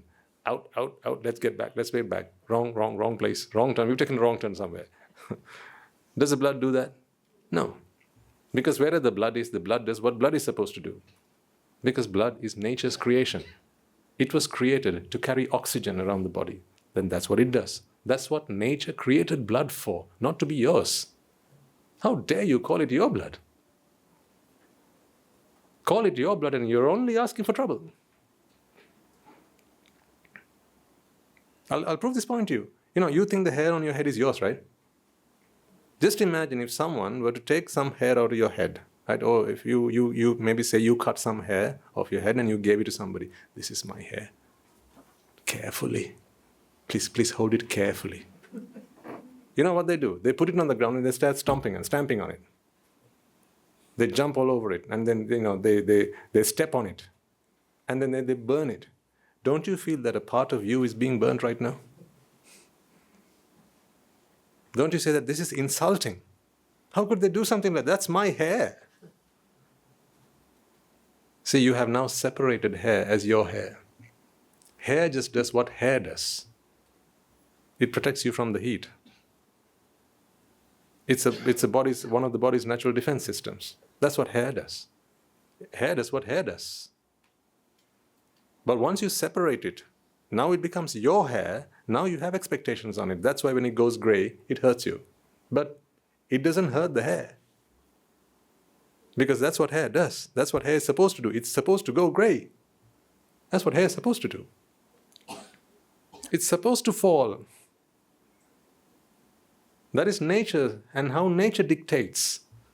But once you separate something from nature, now you become the orchestrator. Or at least you think. Who's given you the right to do so?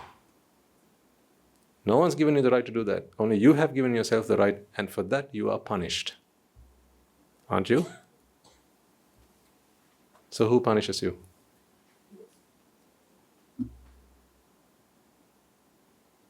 Exactly. That's why we say, don't punish the sinner. They punish themselves. If someone were to come and hit me, you'll never see me hitting them back. Why should I when they have punished themselves? No man should be punished twice for the same crime, right? Don't you think so? Even in a court of law, you don't get punished twice for the same crime. Yeah? So if someone were to come and hit me, have they not created their own punishment by doing so?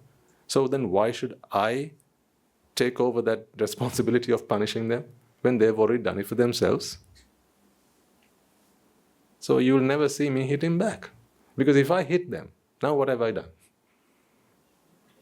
I've done my crime, and therefore I will be punished. Now do you see why someone who has understood Buddhist philosophy doesn't retaliate? They don't retaliate, they don't fight back. There cannot be violence in Buddhist philosophy. If you have understood Buddhism, you cannot be a violent being. I can't see how it makes sense. You have to be able to see everything equanimously. And then the only thing you see is if someone comes and hits you, the only thing you can think of is, what a pity. Because what they've just done, they've just created a rod for their own backs. Now they're going to be punished. So therefore, if someone's running towards me with a knife in their hand to stab me, I will tell them to stop. I will. Even when I become an arahant, I'll still ask them to stop. If possible, I'll even walk, and if possible, I'll move out of the way. Why would I do that? Out of sympathy, out of compassion. Because if possible, I can stop them from committing a murder. Because if they do, then they're creating a rod for their own backs. If they inflict punishment on me, these are only punishments for my own sins. Because I believe in God. What I've given is what I get back. What I have denied. If I've denied life, I will be denied life. If I have denied comfort, if I have denied truthfulness, if I have denied loyalty, if I have denied someone a teacher, I will be denied one. If I have denied someone goodness in life, I will be denied goodness in life. If I have denied people wealth, I will be denied wealth. If I have denied people health, I'll be denied that. But if I've given that to people, then I will get that. Now who's the God? Who's God? I am God. Don't cut that part and put online, okay? You can all be God. Yeah, you can all be God. Because Buddhism empowers you. This is the teaching that empowers you. Now there are no questions that should never be asked. No one says God cannot be questioned. Asked by my token, God is the only one that you can question. Really. Some people say you can't question God. He's infallible. Yes. God never makes mistakes. What you give is always what you get, never mistaken. Remember we talked about placing the order? If you place the order, that's exactly what you get. The order never got it. They never got the order wrong. So God is infallible. Yes. But you can question God. You can question everything about God. In fact, God is the only thing you can question. Because you get to the answer, you get to the truths every time you question God. This, elevate yourselves, ladies and gentlemen, to this higher truth. Elevate yourselves. Doesn't this Dhamma enrich you? Doesn't it broaden your thinking horizons? Doesn't it actually free your thought patterns and actually gets you thinking in life in ways that you never thought were possible? When you felt that you were a little mouse trapped in a cage, don't you feel now like you're a bird that can soar in the skies in freedom and spread your wings and as far and wide as you'd like? This is the Dhamma that liberates. That's why we call him the Vimuktidayaka and Mahansa. He who gives us liberation. He who gives us freedom. He's the Buddha. He's the Father.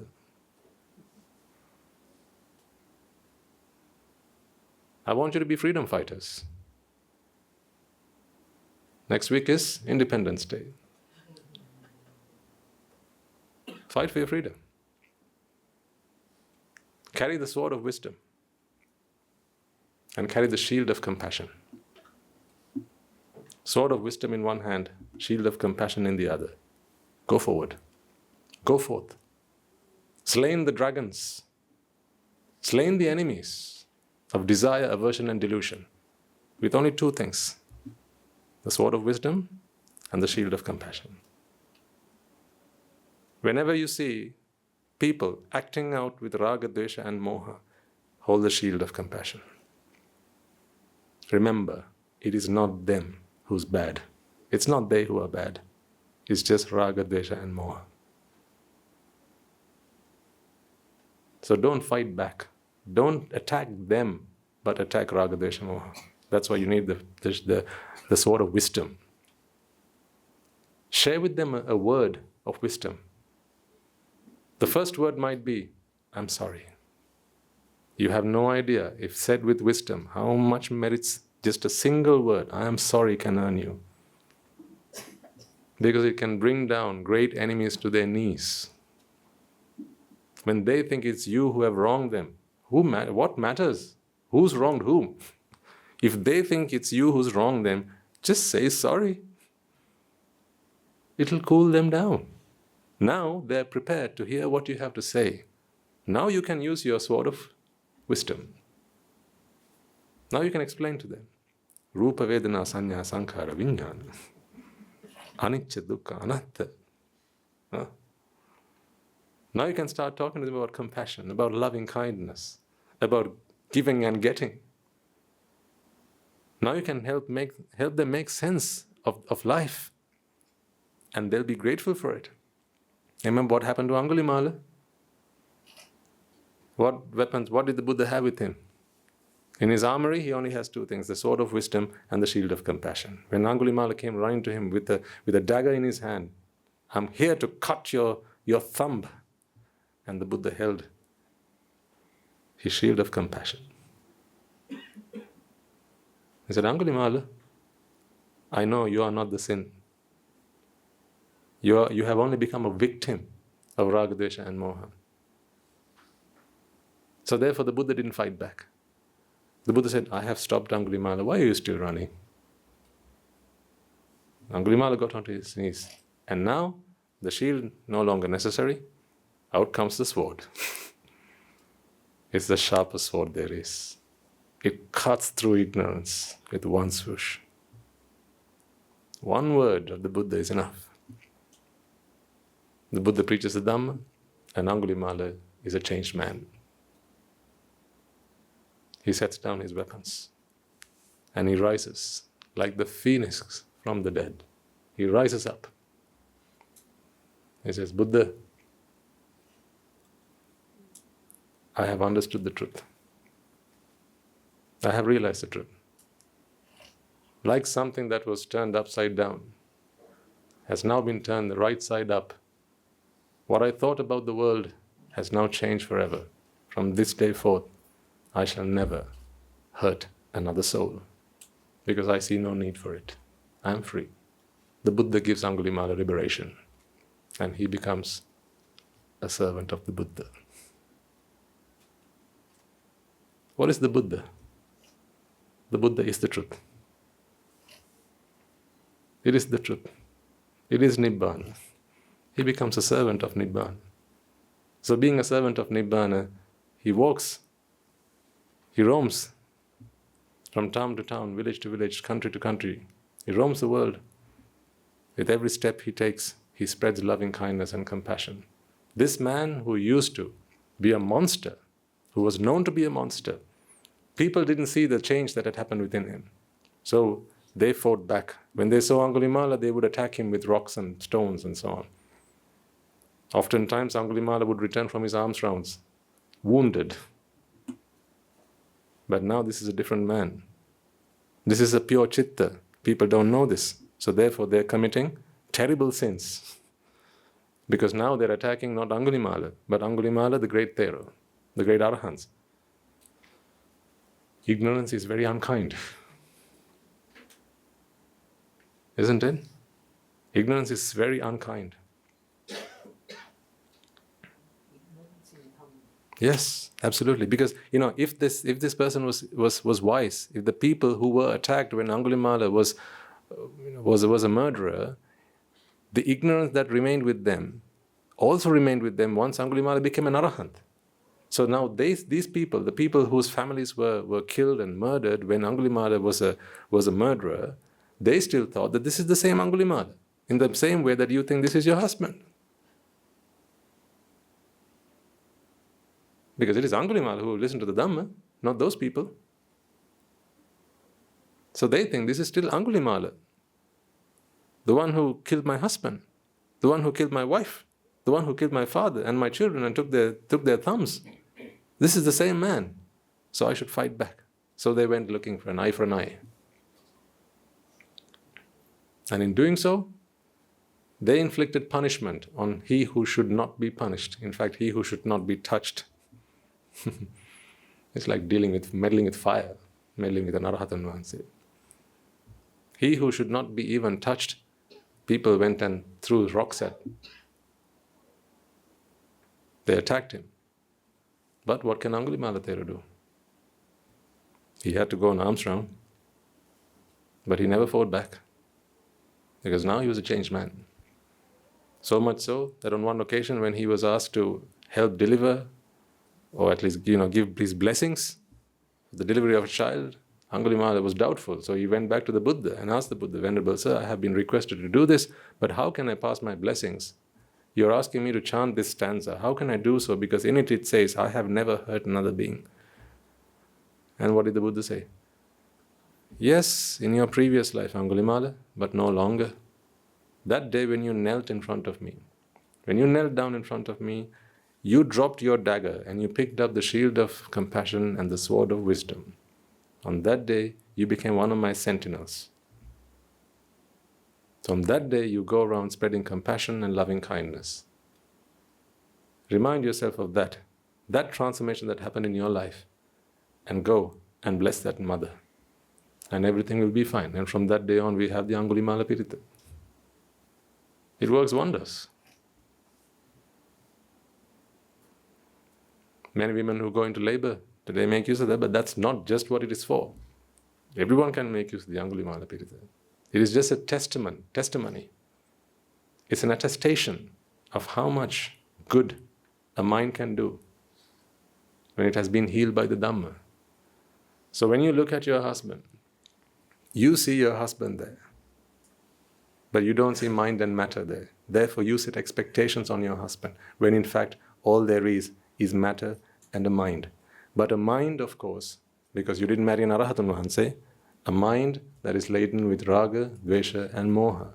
Therefore, I was touching on the topic of disloyalty, right? What do you expect from a mind that is ridden with raga, dvesha and moha? Disloyalty. Because when the mind suffers from vexation, all it can think of, like a drowning man, will clutch at a straw. Right? He'll climb over his best friend if he has to save his life. Because in that moment, you're not aware of what's going on. You just want to save your life. Like a drowning man would do that.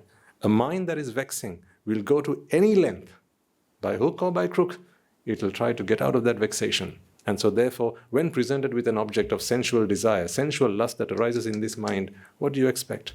In those moments, ladies and gentlemen, they are not your husband. I'm not taking their side, by the way. Please don't misunderstand me.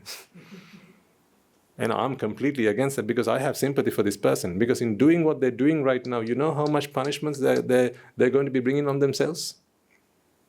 By causing great distress to the people that expect them to be well-behaved and loyal to them, for breaking the promises that they have made to keep for the rest of their lives. We should have sympathy on them as well. Just as much as I have sympathy on you. I have sympathy on the one who is betrayed because they feel they are betrayed. That's why. Again, ignorance and attachment. I also have sympathy on the one who is betraying because they feel that they have to betray. So in my eyes, they're both individuals who should be dealt with sympathy and compassion. As God would say, my children. They're all the same. So in this way, as I've explained to you, this is just one example, right? In this moment, your husband is not your husband. He cannot think of it in those terms. So if ever you've been a victim of that, or you know someone who's going through a situation like that, maybe it's your daughter who's suffering because her husband has cheated on her. If you can just try and explain this concept to her, in a moment where they're willing to listen to you and understand and heed what you have to say. That's the thing though, the best time to listen to the Dhamma is not when you are broken. The best time to listen to the Dhamma is when you are fine, when you don't have a problem, right? But people often come to the Dhamma, to the temple, as a repair shop. They come here to be mended.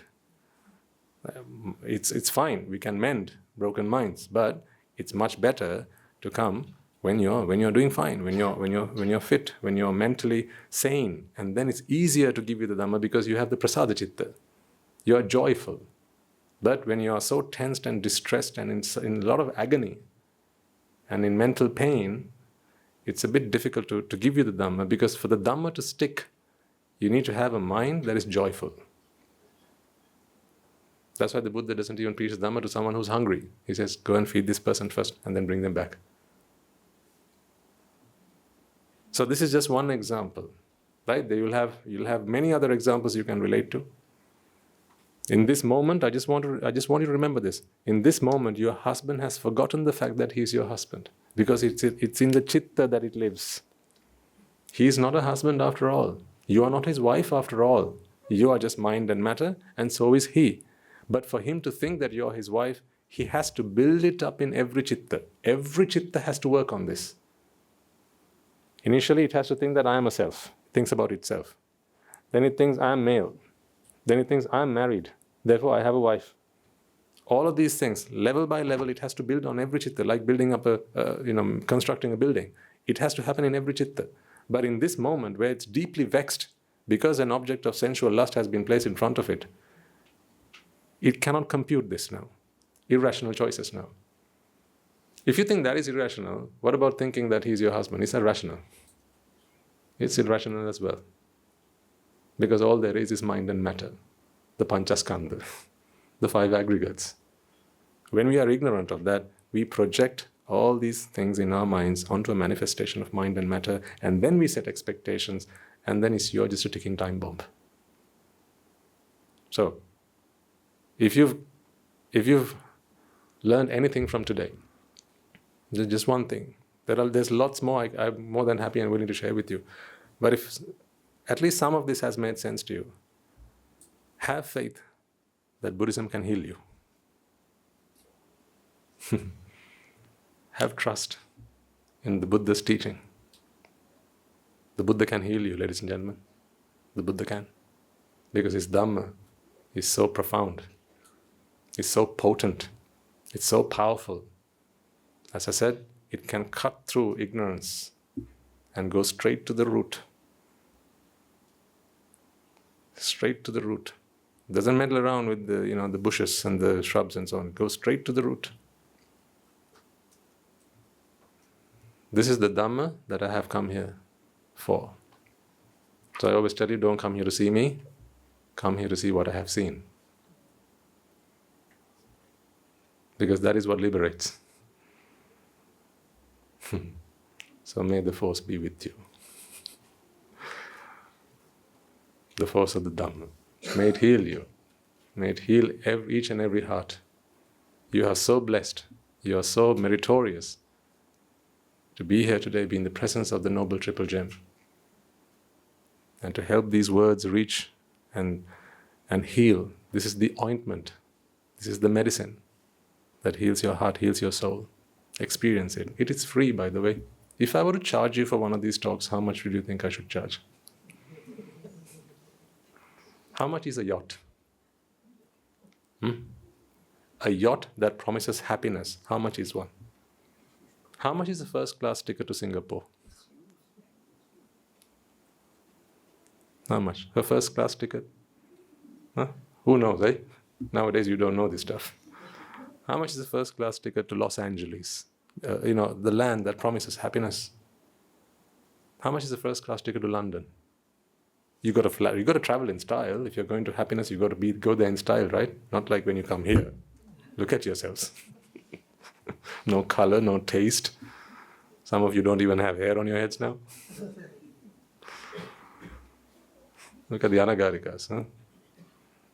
They used to look very presentable, but look at them now. No makeup even.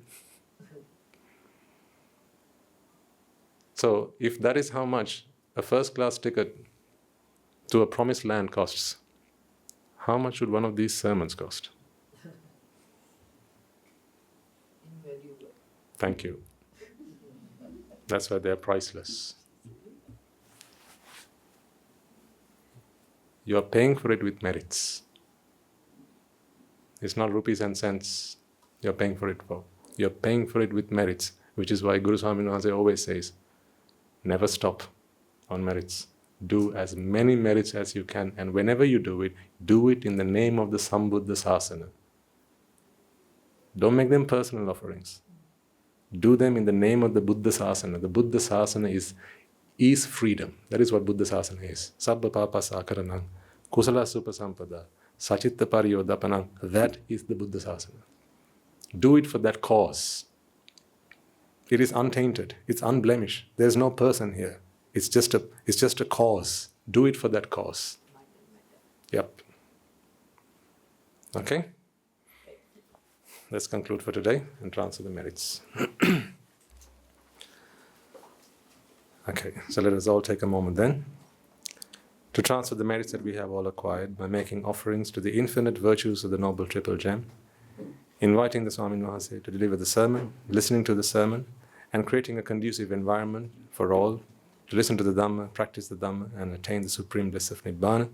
First and foremost, let us remind ourselves how incredibly fortunate we are to be in receipt of the Lord Buddha's teaching, and with immense gratitude, let us transfer these merits to the bhikkhus and bhikkhunis, upasakas and upasikas, who since time immemorial have protected and preserved the sublime teachings of the Buddha and passed it down through the generations of the noble lineage in the form of the Tripitaka, which is thankfully available to us today to study, understand, and comprehend the Dhamma.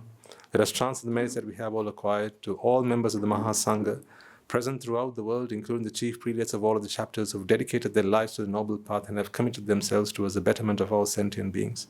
Let us not forget that amongst them are the monks and nuns resident in your local temples and nunneries, who always been by your side through thick and thin, come rain or shine. Let us also transfer these merits to my teacher, Guru Swami Namaste, as well as all the monks resident at the monastery and the Anagarika and Anagarika communities attached to the monastery. Let us also take a moment to transfer these merits and express our gratitude to those who make great efforts to disseminate the teachings of the Buddha, be that by transliterating these talks, sharing them out with others, or inviting others to join them. May, by the power of these merits, they be healed of any physical and mental ailments and overcoming obstacles to their spiritual progress. May they abstain from the unmeritorious deeds, fulfill the meritorious deeds, fulfill the Noble Eightfold Path, and may they all attain the supreme bliss of Nibbana. Sadhu, sadhu, sadhu. Let us also take a moment to transfer these merits to our devotees and friends of the monastery, who for the sake of merits to help them attain the supreme bliss of Nibbana continue to sustain the Mahasangha by providing the Mahasangha with shelter, alms, robes and medicines, as well as those who pass on their know-how and continue to extend their well wishes. May they all rejoice in these merits. Let us also transfer these merits to our mothers and fathers, brothers and sisters, sons and daughters, grandparents, uncles, aunts, cousins, nephews and nieces, our friends, our acquaintances, our teachers, our employers, our employees, our friends, and those who've gone the extra mile on every occasion to do that which was good for us, to help us, support and assist us in every way, shape or form possible. May they all rejoice in these merits. By the power of these merits, may they also be free of any mental and physical ailments and overcome any obstacles to their spiritual progress. May they all rejoice in these merits, and by the power of these merits, may they abstain from the unmeritorious deeds, fulfill the meritorious deeds, fulfill the Noble Eightfold Path, and may they all attain the supreme bliss of Nibbana. Sadhu, sadhu, sadhu. Let us also take a moment to transfer these merits to the Devas and Brahmas, spirits and demons, primarily the Sakadeva, as well as all the numerous gods and deities who have committed themselves to protecting and preserving the Sambhuddha Sasana. Let us transfer these merits to our guardian deities who keep a watchful eye over us and keep us out of harm's way. May they all prosper in divine power and wisdom. May they rejoice in these merits, and may these, by the power of these merits, may they abstain from the unmeritorious deeds, fulfill the meritorious deeds, fulfill the Noble Eightfold Path, and may they all attain the supreme bliss of Nibbana. Sadhu, sadhu, sadhu. Let us also take a moment to transfer these merits to our loved ones, those who have passed away in our name, to our forefathers, our ancestors, those who walked the surface of the earth before us and created an environment in which we are able today to practice and fulfill the Dhamma in peace and comfort. May they all rejoice in these merits. Let us remind ourselves that it is in their blood, sweat and tears today we are able to live the comfortable lives that have been afforded to us. May they all rejoice in these merits. Let us also transfer these merits to all members of the armed forces as well as the police force who sacrifice their lives to protect the peace and harmony of our nation, as well as friends and foe who would have lost their lives in wars. May they all rejoice in these merits. Let us also transfer these merits to those who have lost their lives from natural disasters and calamities such as the tsunamis and earthquakes, landslides, floods, fires, pandemics, and so on, reminding ourselves that in this infinitely long journey of samsara, they will all have been mothers and fathers to us, brothers and sisters to us, friends and acquaintances to us. They will have gone the extra mile and left no stone unturned to bring us goodwill and comfort. May they all rejoice in these merits. Out of compassion and loving kindness to all of them and a sense of gratitude for all that they have done for us, let us transfer all the merits that we have all acquired today to all of them. By the power of these merits, if any of them have been born in the woeful planes, they redeem themselves and be born in the blissful plane. May they abstain from the unmeritorious deeds, fulfill the meritorious deeds, fulfill the Noble Eightfold Path, and may they all attain the supreme bliss of Nibbana. Sadhu, sadhu, sadhu. And finally, may by the power and blessings of all the merits we have acquired throughout the day, we be able to witness the advent of many hundreds of thousands of arahants on this blessed land. And may you and I, and everyone who's helped make this program a success, become a Rahatan Vahanse or an Arahat Theranin Vahanse in this very life itself and in the era of the Gautama Supreme Buddha itself. Sadhu, sadhu, sadhu. May the blessings of the Noble Triple Gem be with you all. And the members of the Mahasangha will transfer the blessings to you now. Raga ginnen midetva,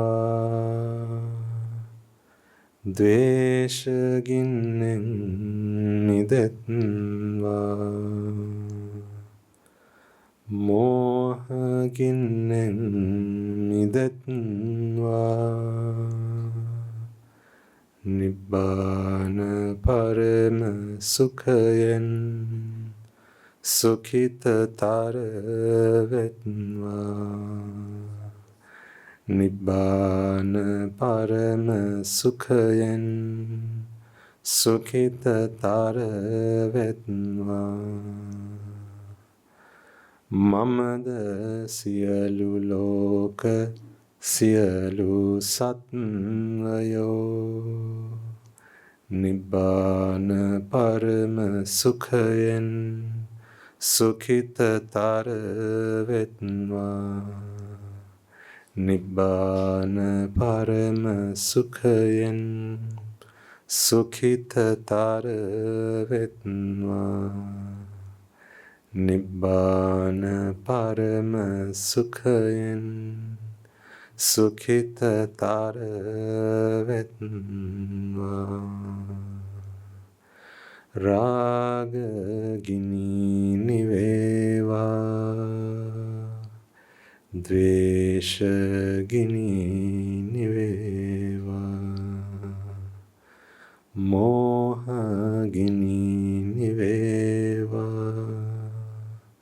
නිවන් සැප ලැබේවා නිවන් සැප ලැබේවා නිවන් සැප ලැබේවා තුනුරුවන්ගේ සූවිසි අනන්ත මහා ගුණ බැලෙන් සීල ලෝක සීල සත්වයෝම නිබ්බාන පරම සුඛයෙන් සුඛිතතර වෙත්වා සාදු සාදු සාදු